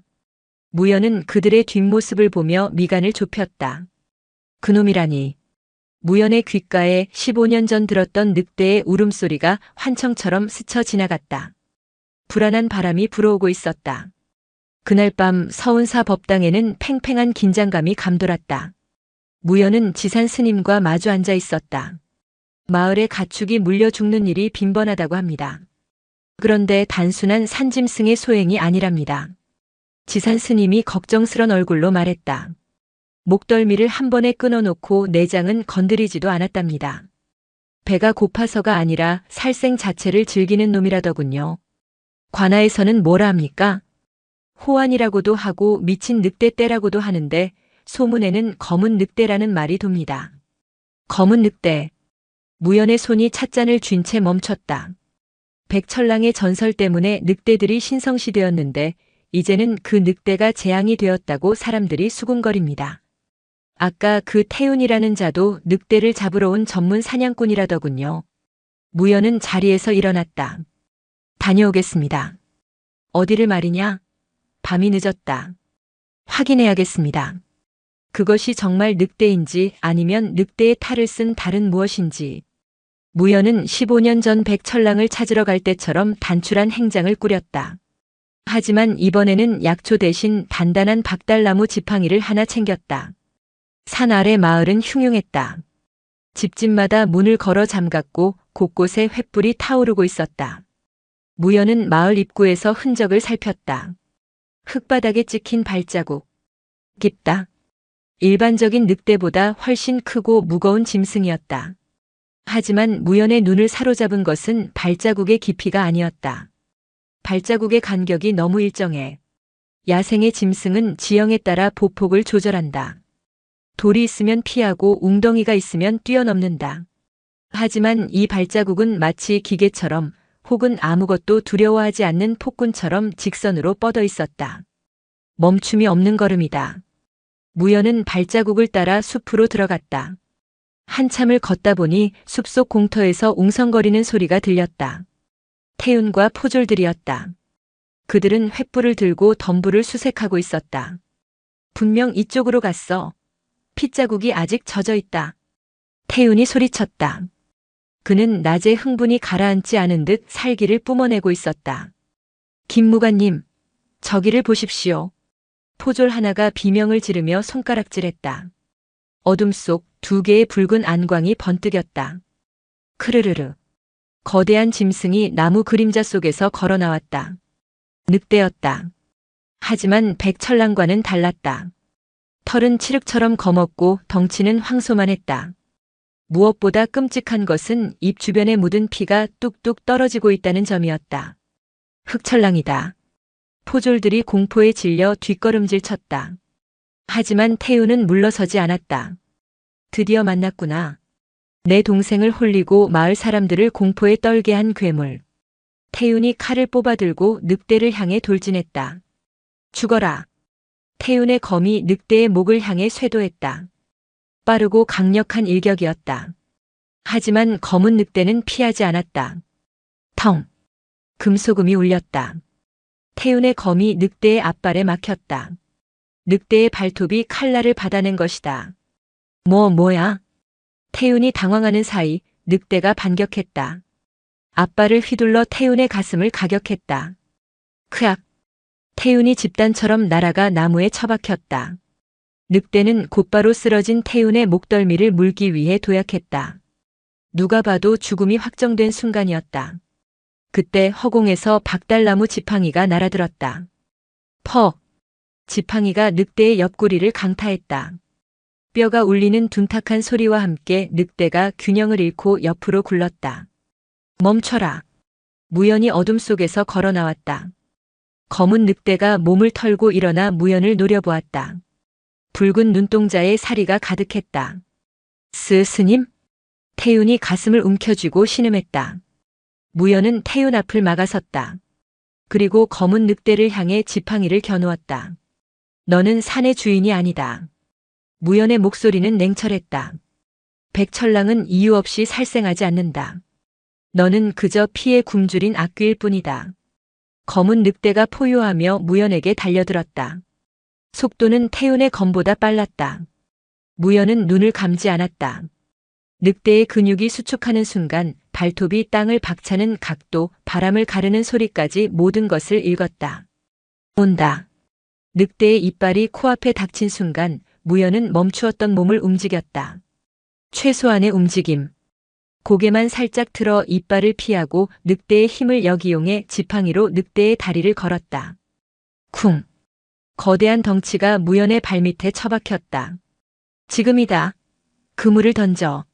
무연이 소리쳤다. 멍하니 보고 있던 포졸들이 정신을 차리고 그물을 던졌다. 늑대가 발버둥 쳤지만 무연이 지팡이로 늑대의 급소를 누르고 있었다. 하지만 늑대의 힘은 상상을 초월했다. 우두둑. 그물이 찢어지는 소리가 났다. 늑대는 무연을 밀쳐내고 어둠 속으로 도망쳤다. 쫓아. 놓치면 안 돼. 태윤이 비틀거리며 일어나 소리쳤다. 멈추시오. 무연이 태윤의 어깨를 잡았다. 놓아라. 놈이 도망가잖아.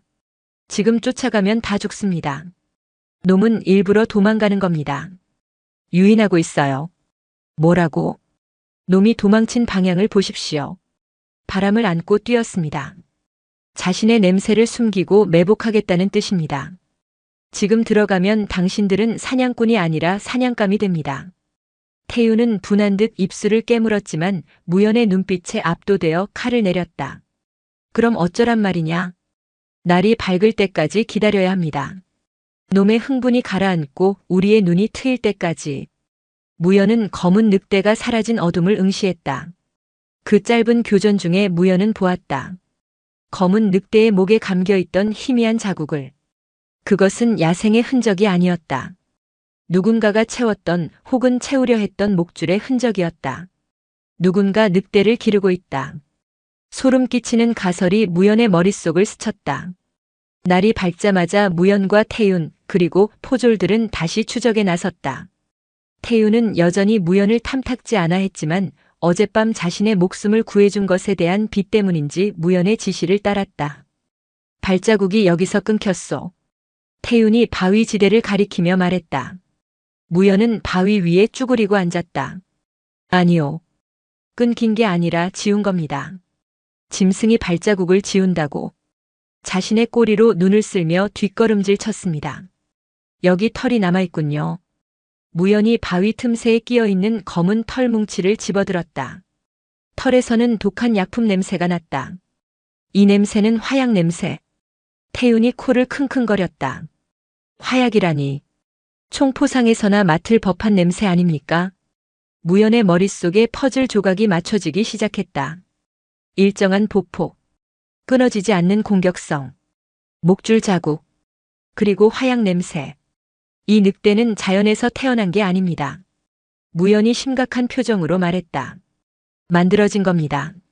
누군가의 목적에 의해 전투를 위해 길러진 살수견입니다. 살수견? 늑대를 개처럼 부린단 말이오? 예전 기록에 보면 북쪽 오랑캐들이 늑대와 개의 교배종을 전투에 썼다는 말이 있습니다. 흑철랑은 전설 속의 동물이 아니라 인간의 탐욕이 만들어낸 괴물일지도 모릅니다. 그때 산 중턱 폐쇄된 옛 광산 쪽에서 까마귀 떼가 날아올랐다.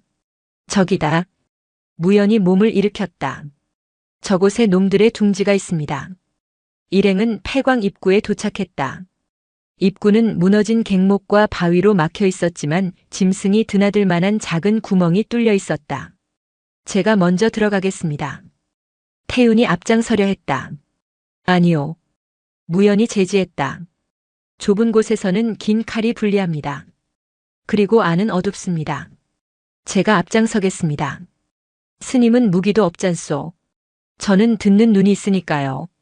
무연은 지팡이를 짧게 잡고 동굴 안으로 몸을 밀어 넣었다. 습하고 비릿한 공기가 훅 끼쳐왔다. 동굴 안은 미로처럼 얽혀 있었다. 무연은 눈을 감고 소리에 집중했다. 뚝, 뚝. 물방울 떨어지는 소리. 바람이 통하는 소리. 그리고 아주 미세한 쇠사슬 소리. 있다. 무연은 손짓으로 뒤따르는 태윤을 멈춰 세웠다. 두 사람은 숨을 죽이고 모퉁이를 돌았다. 그곳에는 충격적인 광경이 펼쳐져 있었다. 넓은 공동 안에 나무로 만든 우리들이 늘어서 있었다. 그리고 그 안에는 검은 늑대, 아니 늑대와 들개를 섞어 놓은 듯한 짐승들이 갇혀 있었다. 한두 마리가 아니었다. 좋기 10마리는 되어 보였다. 그리고 공동 한가운데 어젯밤 마주쳤던 그 거대한 흑철랑이 누워 있었다.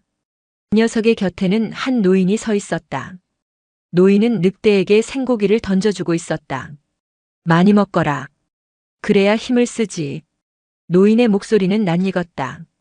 15년 전 백철랑의 가죽을 탐내며 산을 올랐던 밀렵군 무리의 짐꾼 중 하나였던 자였다. 당시 절벽 붕괴 사고에서 유일하게 살아남았던 자 절름발이었다. 저놈이. 태윤이 분노하며 뛰쳐나가려 했다. 무연히 급히 태윤의 입을 막았다. 기다리십시오. 뭔가 더 있습니다. 노인은 고기를 다 준 뒤 동굴 안쪽 어둠을 향해 절을 했다. 어르신, 준비가 다 되었습니다. 오늘 밤이면 이놈들을 풀어 마을을 싹 쓸어버릴 수 있습니다. 어둠 속에서 또 다른 인형이 걸어 나왔다. 비단 옷을 입은 중년 사내였다. 수고했다. 이 산에 늑대의 저주가 내렸다는 소문이 퍼져야 조정에서 이 산을 폐쇄하고 채굴권을 나에게 넘길 테니까. 산에는 서운사 아래 매장된 은 광맥을 노리고 있었던 것이다. 백철랑의 전설을 이용해 공포를 조장하고 늑대떼를 풀어 사람들을 쫓아낸 뒤 산을 차지하려는 속셈이었다. 이런 천벌을 받을 놈들. 태윤이 더 이상 참지 못하고 고함을 지르며 뛰쳐나갔다. 누구냐? 노인과 사내가 놀라 돌아보았다. 노인이 급히 호각을 불었다. 삑! 그러자 우리 안에 갇혀있던 늑대들이 일제히 지저대기 시작했다. 풀려있던 우두머리 흑철랑이 태윤을 향해 달려들었다. 막아라. 찢어 죽여라. 노인이 악을 썼다. 동굴 안은 순식간에 아수라장이 되었다. 태윤이 칼을 휘두르며 흑철랑과 맞붙었지만 좁은 공간과 어둠 때문에 고전했다. 스님, 지원이 필요합니다. 태윤이 다급하게 외쳤다. 하지만 무연은 싸움에 끼어들지 않았다. 그는 동굴 구석에 있는 기둥 하나를 응시하고 있었다. 그 기둥은 동굴 천장을 지지하고 있는 낡은 갱목이었다. 저걸 무너뜨리면 입구를 막을 수 있다. 놈들을 가둘 수 있어. 하지만 그러려면 태윤이 위험해진다. 그때 무연의 눈에 노인이 들고 있는 호각이 들어왔다. 저 호각 소리가 늑대들을 조종하고 있었다. 소리다. 놈들을 움직이는 건 소리야. 무연은 지팡이를 고쳐 잡았다. 그리고 심호흡을 했다. 모든 소음이 차단되고 오직 호각 소리와 늑대들의 심장 박동 소리만이 들려왔다. 무연은 바닥에 떨어진 돌멩이 하나를 발로 찼다. 탁! 돌멩이는 정확한 각도로 날아가 노인의 손을 강타했다. 악! 노인이 호각을 떨어뜨렸다. 그 순간 무연이 짐승처럼 튀어나갔다. 빗자루질로 다져진 하체, 산을 오르내리며 단련된 순발력이 폭발했다. 무연은 공중으로 도약해 떨어지는 호각을 낚아챘다. 그리고 있는 힘껏 호각을 불었다. 삑! 단순한 불기가 아니었다. 무연은 15년 전 늑대가 자신을 부를 때 냈던 그 울음소리의 파장을 흉내냈다. 멈춰라. 엎드려라. 늑대의 언어. 놀랍게도 미쳐 날뛰던 흑철랑이 동작을 멈췄다. 우리 안의 늑대들도 짖는 것을 멈추고 귀를 쫑긋거렸다. 그 짧은 정적. 무연은 태윤에게 소리쳤다. 지금입니다. 베지 말고 제압하십시오. 태윤은 멍하니 있다가 정신을 차리고 칼등으로 노인의 뒷목을 가격했다. 동시에 포졸들이 들이닥쳐 중년 사내를 포박했다. 상황이 종료되는 듯 했다. 하지만 우두머리 흑철랑은 달랐다. 녀석은 잠시 멈칫했을 뿐 다시 살기를 띠고 무연을 노려보았다. 인위적으로 개조된 뇌는 야생의 본능보다 사륙의 명령을 더 강하게 기억하고 있었다. 흑철랑이 무연의 목을 노리고 최후의 도약을 했다. 무연은 피할 곳이 없었다. 그 절체절명의 순간, 동굴 깊은 곳, 인간의 발길이 닿지 않는 어둠 속에서 진짜가 나타났다. 아우! 천지를 뒤흔드는 포효가 동굴을 울렸다. 그 소리는 인공적인 호각 소리와는 차원이 다른 영혼을 울리는 진동이었다. 흑철랑이 공중에서 균형을 잃고 바닥으로 곤두박질 쳤다. 공포. 압도적인 상위 포식자에 대한 본능적인 공포였다. 모든 시선이 어둠 속을 향했다. 희미한 빛 속에 드러난 실루엣. 눈은 멀었지만 온몸이 하얀 강철 털로 뒤덮인 거대한 늑대. 백철랑이었다. 15년 전 산으로 돌아갔던 그 늑대가 다시 세상 밖으로 걸어 나오고 있었다. 동굴 안의 공기가 무겁게 내려앉았다. 백철랑의 등장은 단순한 맹수의 출현이 아니었다. 그것은 산의 역사가 걸어 들어온 것과 같았다. 15년의 세월은 늑대에게도 공평하게 흘러 있었다. 윤기 흐르던 하얀 털은 이제 설이 앉은 갈대처럼 거칠어졌고 근육은 예전처럼 붉어져 있지 않았다. 하얗게 센 눈썹 아래 자리 잡은 두 눈은 여전히 빛을 잃은 채였다. 하지만 녀석이 뿜어내는 기세는 동굴 안의 모든 생명체를 압도했다. 크르르. 흑철랑이 다시 몸을 일으켰다. 약물로 강화된 근육과 살상 본능이 공포를 억누르고 있었다. 녀석은 자신이 우두머리라고 믿었다. 눈앞에 늙고 병든 늑대쯤은 단숨에 물어뜯을 수 있다고 판단했다. 안 돼. 흑철아. 물러서. 태윤이 소리쳤지만 흑철랑은 듣지 않았다. 녀석은 바닥을 박차고 백철랑을 향해 쇄도했다. 직선이었다. 빠르고 강력했지만 숨길 생각이 전혀 없는 폭력적인 돌진. 무연은 숨을 삼켰다. 피해야 해. 하지만 백철랑은 피하지 않았다. 녀석은 그 자리에 태산처럼 멈춰 서 있었다. 귀만 살짝 움직였다. 흑철랑의 이빨이 백철랑의 목덜미에 닿기 직전이었다. 백철랑이 고개를 아주 미세하게 틀었다. 한치의 오차도 없는 움직임이었다. 흑철랑의 이빨은 허공을 물었다. 그 순간 백철랑의 어깨가 흑철랑의 가슴팍을 들이받았다. 쿵! 둔탁한 소리와 함께 거대한 흑철랑이 옆으로 튕겨나갔다. 힘으로 이긴 것이 아니었다. 상대의 속도와 무게중심을 역이용해 궤적을 틀어버린 것이다. 유능제강. 부드러움이 강함을 제압하는 이치였다. 흑철랑은 당황했다. 태어나서 한 번도 겪어보지 못한 상황이었다. 녀석은 다시 일어나 으르렁거렸다. 이번에는 뒤로 돌아 백철랑의 다리를 노렸다. 하지만 백철랑은 이미 알고 있었다. 녀석은 보이지 않는 눈 대신 바닥을 울리는 진동과 공기의 흐름으로 흑철랑의 움직임을 그림 보듯 읽고 있었다. 흑철랑이 덤벼들 때마다 백철랑은 최소한의 움직임으로 공격을 흘려냈다. 반 걸음 물러서고 고개를 숙이고 몸을 낮췄다. 그것은 싸움이라기보다 훈육에 가까웠다. 철없는 손자가 떼를 쓰며 달려들 때 할아버지가 뒷짐을 진 채 허허 웃으며 받아주는 모습과도 같았다. 10여 합을 주고받자 흑철랑의 호흡이 거칠어졌다. 약 기운이 떨어지고 지치기 시작했다. 그때였다. 백철랑이 처음으로 공격적인 움직임을 보였다. 흑철랑이 주춤거리는 틈을 타 백철랑이 한 걸음 앞으로 성큼 다가갔다. 그리고 흑철랑의 목덜미를 무는 신용을 하며 낮게 으르렁거렸다. 그르르릉. 동굴 전체가 울렸다. 물지 않았다. 녀석의 목을 제압하고 바닥에 짓눌렀을 뿐이다. 살생을 위한 제압이 아니었다. 멈춰라. 이것은 싸움이 아니다. 그 의지가 흑철랑에게 전해졌다. 버둥거리던 흑철랑의 눈에서 광기가 서서히 사라졌다. 압도적인 서열의 차이를 인정한 짐승은 꼬리를 말아 배 밑으로 집어넣고 바닥에 납작 엎드렸다. 깨갱. 그러자 우리 안에 갇혀있던 다른 늑대들도 일제히 엎드려 복종의 뜻을 표했다. 상황은 종료되었다.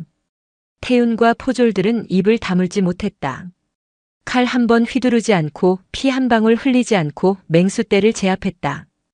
이것이 진짜 백철랑이군요. 태윤이 넋이 나간 표정으로 중얼거렸다. 무연은 백철랑에게 다가갔다. 백철랑. 무연이 부르자 늑대가 고개를 돌렸다. 15년 만에 마주하는 얼굴. 백철랑은 무연의 냄새를 맡더니 긴장했던 근육을 풀고 털썩 주저앉았다.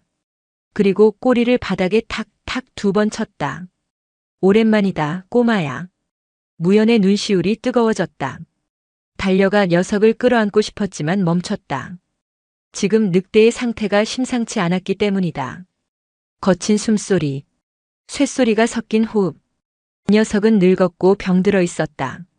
이 깊은 동굴까지 내려온 것 자체가 기적이었다. 무연은 묶여있는 범인들을 보며 태윤에게 말했다. 이 자들을 관하로 압송하십시오. 그리고 저 검은 늑대들도 죽이지 말고 일단 보호해 주십시오. 저들도 피해자입니다. 알겠습니다. 스님은 어찌하시렵니까? 저는 친구와 할 이야기가 남았습니다. 무연은 백철랑의 곁에 앉았다. 늑대는 무연의 무릎에 머리를 기대왔다. 동굴 밖으로 나오자 새벽 여명이 밝아오고 있었다. 백철랑은 걷는 것조차 힘겨워 보였다. 무연은 늑대의 속도에 맞춰 천천히 걸었다. 내가 올 줄 몰랐어. 그 깊은 산속에서 어떻게 알고 온 거야? 무연이 늑대의 거친 털을 쓰다듬으며 물었다. 늑대는 대답 대신 코를 들어 바람 냄새를 맡았다. 산이 비명을 지르고 있었기 때문이리라.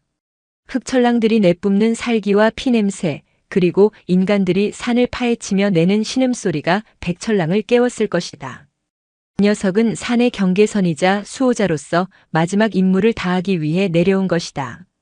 그들은 예전 무연이 마당을 쓸던 서운사 뒤편 언덕으로 향했다.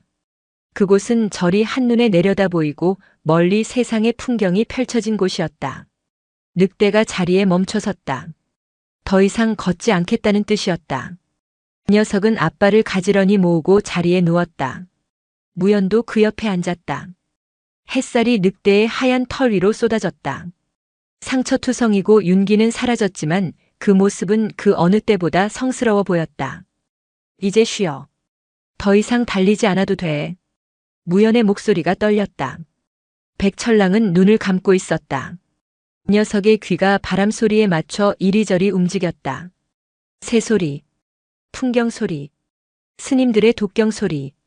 늑대는 그 모든 소리를 하나하나 음미하듯 듣고 있었다. 15년 전 철없던 동자승의 옷자락을 물고 늘어지며 멈추라고 가르쳤던 늑대. 눈이 멀었기에 멈춰야 했고 멈추었기에 누구보다 깊게 세상을 보았던 현자. 늑대의 호흡이 점점 느려졌다. 무연아. 마치 늑대의 목소리가 들리는 듯 했다. 슬퍼하지 마라. 멈춤은 끝이 아니다. 멈추어야 돌아갈 수 있는 것이다. 늑대가 마지막 힘을 짜내어 무연의 손등을 핥았다. 까슬까슬한 감촉. 그리고 늑대는 숨을 멈췄다. 그것은 죽음이라기보다 긴 여행을 끝낸 여행자가 가장 편안한 침대에 몸을 뉘는 것과 같은 평온한 정지였다. 바람이 불어와 늑대의 털을 한 번 쓸고 지나갔다. 무연은 울지 않으려 입술을 깨물었다. 대신 합장을 하고 깊이 고개를 숙였다. 고생 많으셨습니다. 이제 편안히 멈추십시오. 무연의 뺨 위로 뜨거운 눈물이 흘러내려 늑대의 하얀 털 위로 떨어졌다. 산사의 종소리가 댕 울려 퍼졌다. 아침 예불 시간이었다. 백철랑의 장례는 조촐하게 치러졌다. 무연은 늑대를 화장하지 않았다. 대신 녀석이 가장 좋아했던 바람이 통하는 언덕, 큰 떡갈나무 아래에 묻어주었다. 자연에서 왔으니 자연으로 돌아가는 것이 맞다고 생각했다. 태윤과 지산 스님 그리고 마을 사람들도 함께했다. 사람들은 미안해했다. 자신들이 헛소문을 믿고 늑대를 오해했던 것, 그리고 산을 지키던 영무를 알아보지 못했던 것에 대해 고개를 숙였다. 장례가 끝난 뒤 태윤이 무연을 찾았다. 그는 더 이상 군복을 입고 있지 않았다. 평범한 배옷 차림이었다. 떠나시는 겁니까? 무연이 물었다. 네. 관아에는 사직서를 냈습니다. 태윤은 허리춤에 차고 있던 검을 풀어 무연 앞에 내려놓았다. 이 검이 너무 무겁게 느껴지더군요. 빠르면 다 되는 줄 알았습니다. 빨리 베고 빨리 공을 세우고. 그런데 스님과 저 늑대를 보고 나니 제가 휘두른 건 검이 아니라 제 조급함이었다는 걸 알았습니다. 태윤은 씁쓸하게 웃었다. 당분간은 고향에 내려가 농사를 지으며 살 생각입니다. 씨를 뿌리고 싹이 트기를 기다리는 법부터 다시 배우려 합니다. 잘 생각하셨습니다. 기다림도 훌륭한 수행입니다. 그리고 부탁이 하나 있습니다. 태윤이 무연을 바라보았다. 그 흑철랑들 말입니다. 관아에서는 도살 처분하라는 명령이 내려올 겁니다. 하지만 스님이라면 살릴 수 있지 않겠습니까? 무연은 고개를 끄덕였다. 걱정 마십시오. 놈들은 인간의 욕심 때문에 괴물이 되었을 뿐입니다. 욕심을 거두고 시간을 주면 다시 늑대로 돌아올 겁니다. 제가 거두겠습니다. 태윤이 큰절을 올리고 산을 내려갔다. 그의 뒷모습은 올라올 때보다 훨씬 느렸지만 훨씬 단단해 보였다. 며칠 뒤 무연은 마당 한 구석에 있던 소원 비석을 치웠다. 대신 그 자리에 아무것도 새기지 않은 투박한 자연석 하나를 세웠다. 다듬지도 글자를 파지도 않은 거친 돌이었다. 사람들이 물었다. 스님, 이건 무슨 비석입니까? 무슨 효험이 있습니까? 무연은 빗자루를 들고 웃으며 대답했다. 아무 효험도 없습니다. 다만 오다 가다 힘들면 잠시 기대어 쉬시라고 두었습니다. 에이, 그게 뭡니까? 사람들은 실망하며 돌아섰지만 개중에는 그 돌에 엉덩이를 걸치고 앉아 땀을 닦는 이들도 생겨났다. 그들은 앉아서야 비로소 보았다. 절 뒤편의 웅장한 산세를 그리고 처마 끝에 매달린 풍경이 바람에 흔들리는 모습을. 여기 경치가 이리 좋았나? 바람이 참 시원하구먼. 사람들은 잠시 멈추었다가 다시 길을 떠났다. 그들의 발걸음은 올라올 때보다 한결 가벼워져 있었다. 무연은 그 모습을 보며 다시 빗자루질을 시작했다. 사각. 잠시 멈춤. 사각. 그의 빗자루질은 서운사의 시계가 되었다. 계절이 2번 바뀌어 가을이 되었다. 서운사의 뒷산 예전 폐광이 있던 자리는 이제 늑대의 숲이라 불리며 사람들의 출입이 통제되었다. 무연은 매일 그곳을 찾았다. 철창은 사라졌다. 대신 나무 울타리가 넓게 둘러쳐져 있었다. 잘 잤느냐? 무연이 울타리 안으로 들어서자 검은 늑대들이 다가왔다. 처음에는 사납게 지저대던 녀석들이었다. 약물 중독 금단 증상으로 발작을 일으키기도 했고 무연을 물려고도 했다. 하지만 무연은 포기하지 않았다. 녀석들이 발작을 일으키면 곁에서 밤을 새워 지켜주었고 사납게 굴면 조용히 멈춰 서서 기다렸다. 백철랑이 자신에게 해주었듯이 이제 늑대들의 눈에서 붉은 광기는 사라졌다. 검은 털에도 윤기가 흐르기 시작했다. 개중에는 우두머리였던 흑철랑도 있었다. 녀석은 아직도 한쪽 다리를 절었다.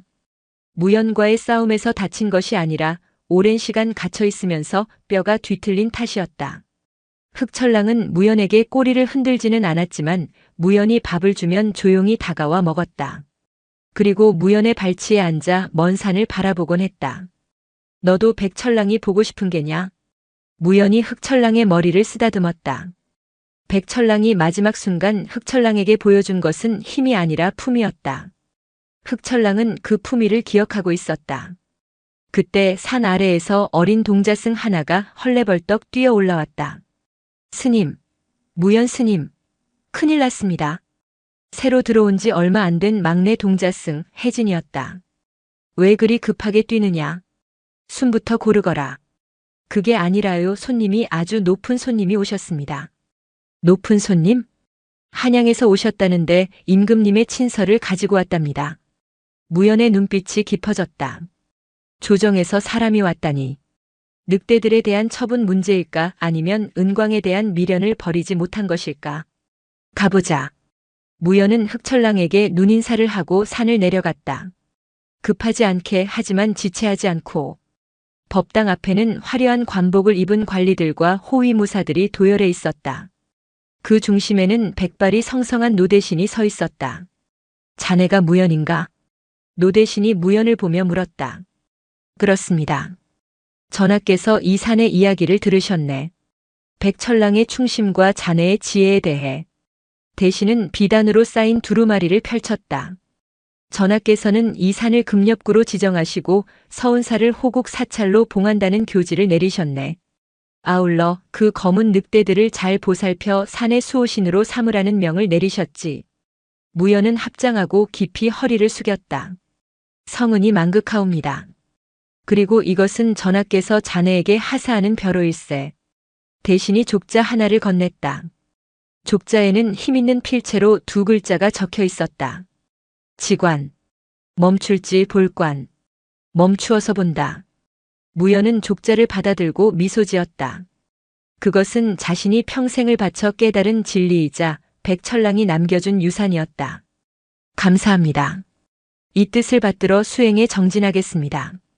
대신이 돌아간 뒤 무연은 족자를 백철랑의 무덤 앞에 바쳤다. 바람이 불어와 족자의 끝자락을 살랑거렸다. 다시 10년이 흘렀다. 무연은 이제 마흔을 바라보는 중견 스님이 되었다. 법운 스님은 입적하셨고 지산 스님도 노쇠하여 뒷방으로 물러났다. 무연이 정식으로 주지 소임을 맡았다. 서운사는 변했다. 더 이상 시끄러운 시장통이 아니었다. 소원 비석을 찾아와 복을 비는 사람들은 줄어들었지만 대신 마음이 지친 사람들이 찾아와 며칠씩 머물다 가는 치유의 절로 유명해졌다. 사람들은 무연 스님과 함께 마당을 쓸고 숲길을 걷고 멈추어 서서 바람 소리를 들었다. 스님, 저는 왜 이렇게 사는 게 힘들까요? 남들은 다 저만치 앞서가는데 저만 뒤처지는 것 같습니다. 한 청년이 무연에게 물었다. 그는 고시 공부에 지쳐 낙향한 젊은이였다. 무연은 청년을 데리고 늑대의 숲으로 갔다. 그곳에는 이제 완전히 야생으로 돌아간 검은 늑대들의 후손이 살고 있었다. 녀석들은 예전의 흉포함을 잃고 자연의 일부가 되어 평화롭게 살아가고 있었다. 보십시오. 저 늑대들을. 무연이 가리킨 곳에는 늑대 한 마리가 바위 위에 앉아 있었다. 녀석은 사냥감이 지나가는데도 덮치지 않고 가만히 보고만 있었다. 왜 안 잡습니까? 배가 안 고픈가요? 아니요. 바람이 바뀌기를 기다리는 겁니다. 지금 덮치면 바람 때문에 냄새가 날아가 토끼가 도망가니까요. 무연은 청년의 어깨를 짚었다. 청년, 당신은 늦은 게 아닙니다. 당신의 바람이 불어올 때를 기다리고 있는 겁니다. 지금 억지로 달리면 넘어질 뿐입니다. 멈추어 서서 당신의 때를 기다리십시오. 청년의 눈에서 눈물이 흘렀다. 감사합니다, 스님. 무연은 멀리서 그 모습을 지켜보는 늙은 늑대 한 마리를 발견했다. 옛날 우두머리였던 흑철랑이었다. 녀석은 이제 백철랑만큼이나 늙어 있었다. 털은 희끗희끗해졌고 이빨도 빠졌지만 눈빛만은 깊고 그윽했다. 흑철랑이 무연을 보고 고개를 끄덕였다. 잘하고 있다. 무연도 마주 고개를 끄덕였다. 그날 밤 무연은 꿈을 꾸었다. 꿈속에서 그는 다시 12살 동자승이 되어 있었다. 마당을 쓸고 있는데 등 뒤에서 누군가 옷자락을 잡아당겼다. 돌아보니 젊은 시절의 백철랑이 서 있었다. 두 눈이 호박색으로 찬란하게 빛나고 있었다. 이제 보여? 무연이 묻자 백철랑이 입을 열어 사람의 말로 대답했다. 아니, 여전히 보이지 않는다. 그런데 어떻게 나를 찾았어? 내가 멈춰 있었으니까. 멈춰 있는 것은 세상에서 가장 크고 분명하게 들리거든. 백철랑이 웃었다. 늑대가 웃는 것을 처음 보았다. 이제 가자. 내가 닦아놓은 길을 보러 가자. 무연은 빗자루를 내려놓고 늑대와 함께 걸어갔다. 하늘 위로 하얀 벚꽃잎이 눈처럼 흩날리고 있었다. 세월은 유수와 같아 어느덧 또다시 30년이 흘렀다. 무연의 나이 70이 넘었다. 이제 그의 눈썹은 백철랑의 털처럼 하얗게 새었고 허리는 굽어 지팡이 없이는 걷기 힘들었다. 하지만 그의 눈빛만은 깊은 산속의 옹달샘처럼 맑고 고요했다. 그의 여름은 유독 가혹했다. 2달 넘게 비 한 방울 내리지 않는 가뭄이 이어졌다. 천관산의 계곡은 바닥을 드러냈고 나무들은 바싹 말라 비틀어졌다. 큰 스님, 산의 기운이 심상치 않습니다. 이제 중년이 된 혜진 스님이 걱정스러운 얼굴로 무연을 찾았다.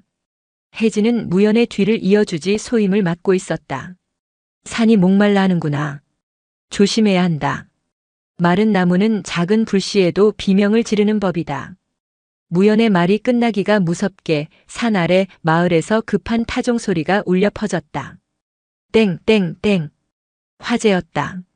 등산객의 실수로 시작된 작은 불씨가 마른 낙엽에 옮겨 붙으면서 순식간에 거대한 화마로 돌변했다.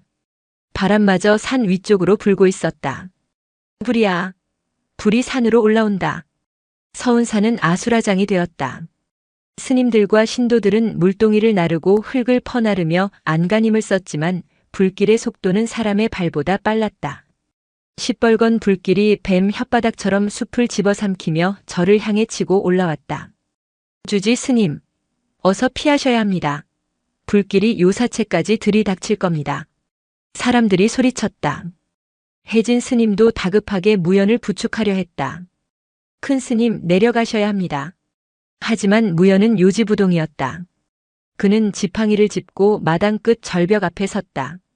그곳은 50년 전 백철랑이 자신을 끌어당겨 구했던 그 자리였다. 무연은 눈을 감고 바람을 느꼈다. 후웅. 뜨거운 열풍 속에 미세한 흐름이 있었다. 불은 미친 듯이 날뛰는 것 같지만 실은 바람의 길을 따라 움직이는 정직한 존재였다. 멈춰라. 무연이 나직하게 말했다. 네. 지금 멈추다니요. 불이 코앞입니다. 도망가면 불은 등 뒤를 덮칠 것이다. 끄려 하면 불은 더 크게 반항할 것이다. 무연은 지팡이로 산 중턱의 한 지점을 가리켰다. 늑대들이 사는 숲과 절 사이의 경계 지점이었다. 저기에 맞불을 놓아라. 맞불이라니요? 미치셨습니까? 산을 다 태울 작정이십니까? 사람들이 경악했다. 하지만 무연의 목소리에는 서슬퍼런 위엄이 있었다. 바람이 곧 바뀐다. 동남풍이 서북풍으로 꺾일 것이다. 지금 저곳을 태워 연료를 없애두지 않으면 불은 바람을 타고 이 절을 넘어 산 전체를 잿더미로 만들 것이다. 혜진 스님은 무연의 눈을 보았다. 그 눈에는 확신이 있었다. 평생을 멈춤과 관찰로 살아온 수행자의 직관이었다. 하라. 큰 스님의 말씀을 따라라. 혜진이 결단을 내렸다. 스님들은 두려움에 떨면서도 무연히 가리킨 지점에 불을 놓았다. 콰르르. 새로운 불길이 치솟았다. 아래에서 올라오는 불과 위에서 놓은 불이 만나는 순간 사람들은 숨을 죽였다. 바로 그때였다. 휘잉. 거짓말처럼 바람의 방향이 바뀌었다. 산 정상을 향하던 바람이 계곡 아래로 휘감아 돌기 시작했다. 아래에서 올라오던 거대한 화마는 무연히 맞불을 놓아 태워버린 검은 띠 앞에서 더 이상 먹잇감을 찾지 못하고 주춤거렸다. 태울 것이 없어진 불은 바람을 잃고 스스로 사그라들기 시작했다. 멈췄다. 불이 멈췄어. 환호성이 터져나왔다. 불길은 절 담벼락 10여 미터 앞에서 거짓말처럼 멈춰섰다. 무연은 그제야 안도의 한숨을 내쉬었다. 다리가 풀려 휘청거리는 그를 혜진이 급히 부축했다. 어떻게 하셨습니까? 바람이 바뀔 것을. 무연은 검게 그을린 숲을 바라보았다. 그 숲의 가장자리 연기 속에서 늑대 무리가 걸어나오고 있었다. 흑철랑의 후손들이었다. 녀석들은 불이 났음에도 도망치지 않고 무연히 맞불을 놓으라고 했던 그 지점에 일렬로 멈춰 서 있었다. 내가 안 것이 아니다. 늑대들이 알려주었다. 무연히 미소 지었다. 아까부터 늑대들이 저기에 멈춰서서 울지 않고 있었다. 짐승들은 본능적으로 안다.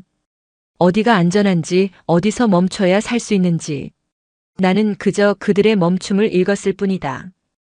혜진 스님은 전율했다. 노 스님은 늙어 눈이 침침해졌지만 여전히 세상의 소리를 듣고 있었다. 백철랑이 남긴 유산은 반세기라는 시간을 넘어 여전히 이 산을 지키고 있었다. 그의 겨울은 유난히 눈이 많이 내렸다. 천관산은 다시금 하얀 설국이 되었다. 50년 전 동자승 무연이 빗자루를 들고 서두르던 그날처럼 무연은 자신의 때가 되었음을 알았다. 몸이 무거웠고 숨소리가 거칠어졌다. 하지만 고통스럽지는 않았다. 마치 낡은 옷을 벗을 때가 된 것처럼 자연스러운 느낌이었다. 이른 새벽 무연은 힘겹게 몸을 일으켰다. 큰 스님, 더 누워 계셔야 합니다. 시중을 드는 어린 행자승이 말렸지만 무연은 고개를 저었다. 눈이 왔다. 마당을 쓸어야지. 무연은 낡은 대나무 빗자루를 들고 마당으로 나갔다. 차가운 새벽 공기가 폐부 깊숙이 들어왔다. 정신이 맑아졌다. 사각. 무연은 천천히 비지를 시작했다. 한 번 쓸고 멈추고, 숨을 들이마시고, 다시 한 번 쓸고 멈추고, 숨을 내뱉고. 그의 비질은 청소가 아니었다. 그것은 세상과의 대화였고 작별 인사였다. 백철랑아. 무연이 마음속으로 불렀다. 너는 왜 앞이 보이지 않았는지 나는 이제야 알 것 같구나.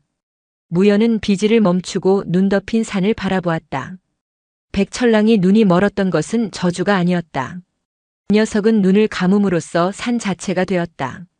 산의 울림이 곧 자신의 맥박이었고 바람의 흐름이 곧 자신의 호흡이었다. 자신과 타자의 경계가 사라진 상태. 불가에서 말하는 무아의 경지를 늑대는 태어날 때부터 몸으로 알고 있었던 것이다. 너는 참으로 위대한 스승이었구나. 무연은 미소 지었다. 그때 마당 구석의 돌담 위에서 무언가 반짝였다. 하얀 늑대였다. 환영일까 아니면 흑철랑의 후손 중 백색증의 LBINISM을 가진 녀석이 태어난 걸까? 아니면 먼저 간 친구가 마중을 나온 걸까? 늑대는 50년 전 그날처럼 조용히 고개를 숙이고 무연을 바라보고 있었다. 그 눈은 호박색으로 빛나고 있었다. 하지만 이번에는 초점이 명확했다. 녀석은 분명히 무연을 보고 있었다. 이제 갈 시간이다가 친구여. 늑대가 말하는 듯 했다. 무연은 고개를 끄덕였다. 그는 빗자루를 마당 한가운데에 바로 세웠다. 손을 놓아도 빗자루는 눈 속에 박혀 꼿꼿하게 서 있었다. 무연은 빗자루 옆에 가부좌를 틀고 앉았다. 차가운 눈의 냉기가 엉덩이를 통해 전해져 왔지만 그의 몸 안에서는 따뜻한 기운이 돌았다. 혜진 스님이 아침 공양을 알리러 나왔다가 그 모습을 보았다. 하얀 눈밭 한가운데 꼿꼿하게 선 빗자루. 그리고 그 옆에 바위처럼 앉아있는 노스님. 그 앞에는 하얀 늑대 한 마리가 앉아 스님을 지키고 있었다. 큰 스님. 혜진이 달려갔다. 인기척에 놀란 늑대는 순식간에 눈보라 속으로 사라졌다. 혜진이 무연의 앞에 무릎을 꿇었다. 무연은 눈을 감고 있었다. 입가에는 옅은 미소가 걸려 있었다. 숨은 이미 멈춰 있었지만 그의 표정은 잠든 아이처럼 평온했다. 스님. 혜진의 눈에서 눈물이 떨어졌다. 그는 무연을 흔들어 깨우지 않았다. 대신 무연이 하던 대로 잠시 멈추어 섰다. 그리고 귀를 기울였다. 바람 소리가 들렸다. 눈이 내리는 소리가 들렸다. 그리고 아주 먼 곳에서 늑대의 긴 울음소리가 들려왔다. 아우. 그것은 슬픈 곡소리가 아니었다. 산으로 돌아온 이를 환영하는 기쁨의 노래였다. 무연의 품에서 작은 종이 한 장이 툭 떨어졌다. 혜진이 떨리는 손으로 종이를 집어들었다. 어젯밤 무연이 마지막으로 남긴 글귀였다. 멈춤은 끝이 아니다. 흐르는 물이 잠시 웅덩이에 머무는 것은 바다로 가기 위한 준비이듯 나는 멈추었으나 나의 바람은 계속 불 것이다. 그러니 슬퍼 말고 가끔은 빗자루를 세워두고 귀를 기울여라. 서운사의 아침 종소리가 울려 퍼졌다. 땡땡땡. 종소리는 눈 덮인 산을 넘어 마을로 그리고 세상으로 퍼져나갔다. 사람들은 그날 이후 무연 스님을 백철 스님이라 불렀다. 쇠처럼 단단한 침묵으로 세상을 깨우친 스승이라는 뜻이었다. 지금도 천관산 서운사 마당에는 빗자루 하나가 서 있다. 누군가 청소를 하다가 잠시 세워둔 것일 수도 있고 지나가던 바람이 잠시 머물다 간 흔적일 수도 있다. 하지만 그곳을 찾는 사람들은 안다. 서두르던 마음을 내려놓고 그 빗자루 옆에 잠시 멈춰 서면 보이지 않던 길이 보이고 들리지 않던 지혜가 들린다는 것을. 늑대는 물었고 아이는 멈췄으며 노승은 비로소 산이 되었다. 멈춤은 그렇게 전설이 되어 여전히 우리 곁에 머물고 있다. 영상이 마음에 드셨다면 구독과 좋아요, 댓글 부탁드립니다.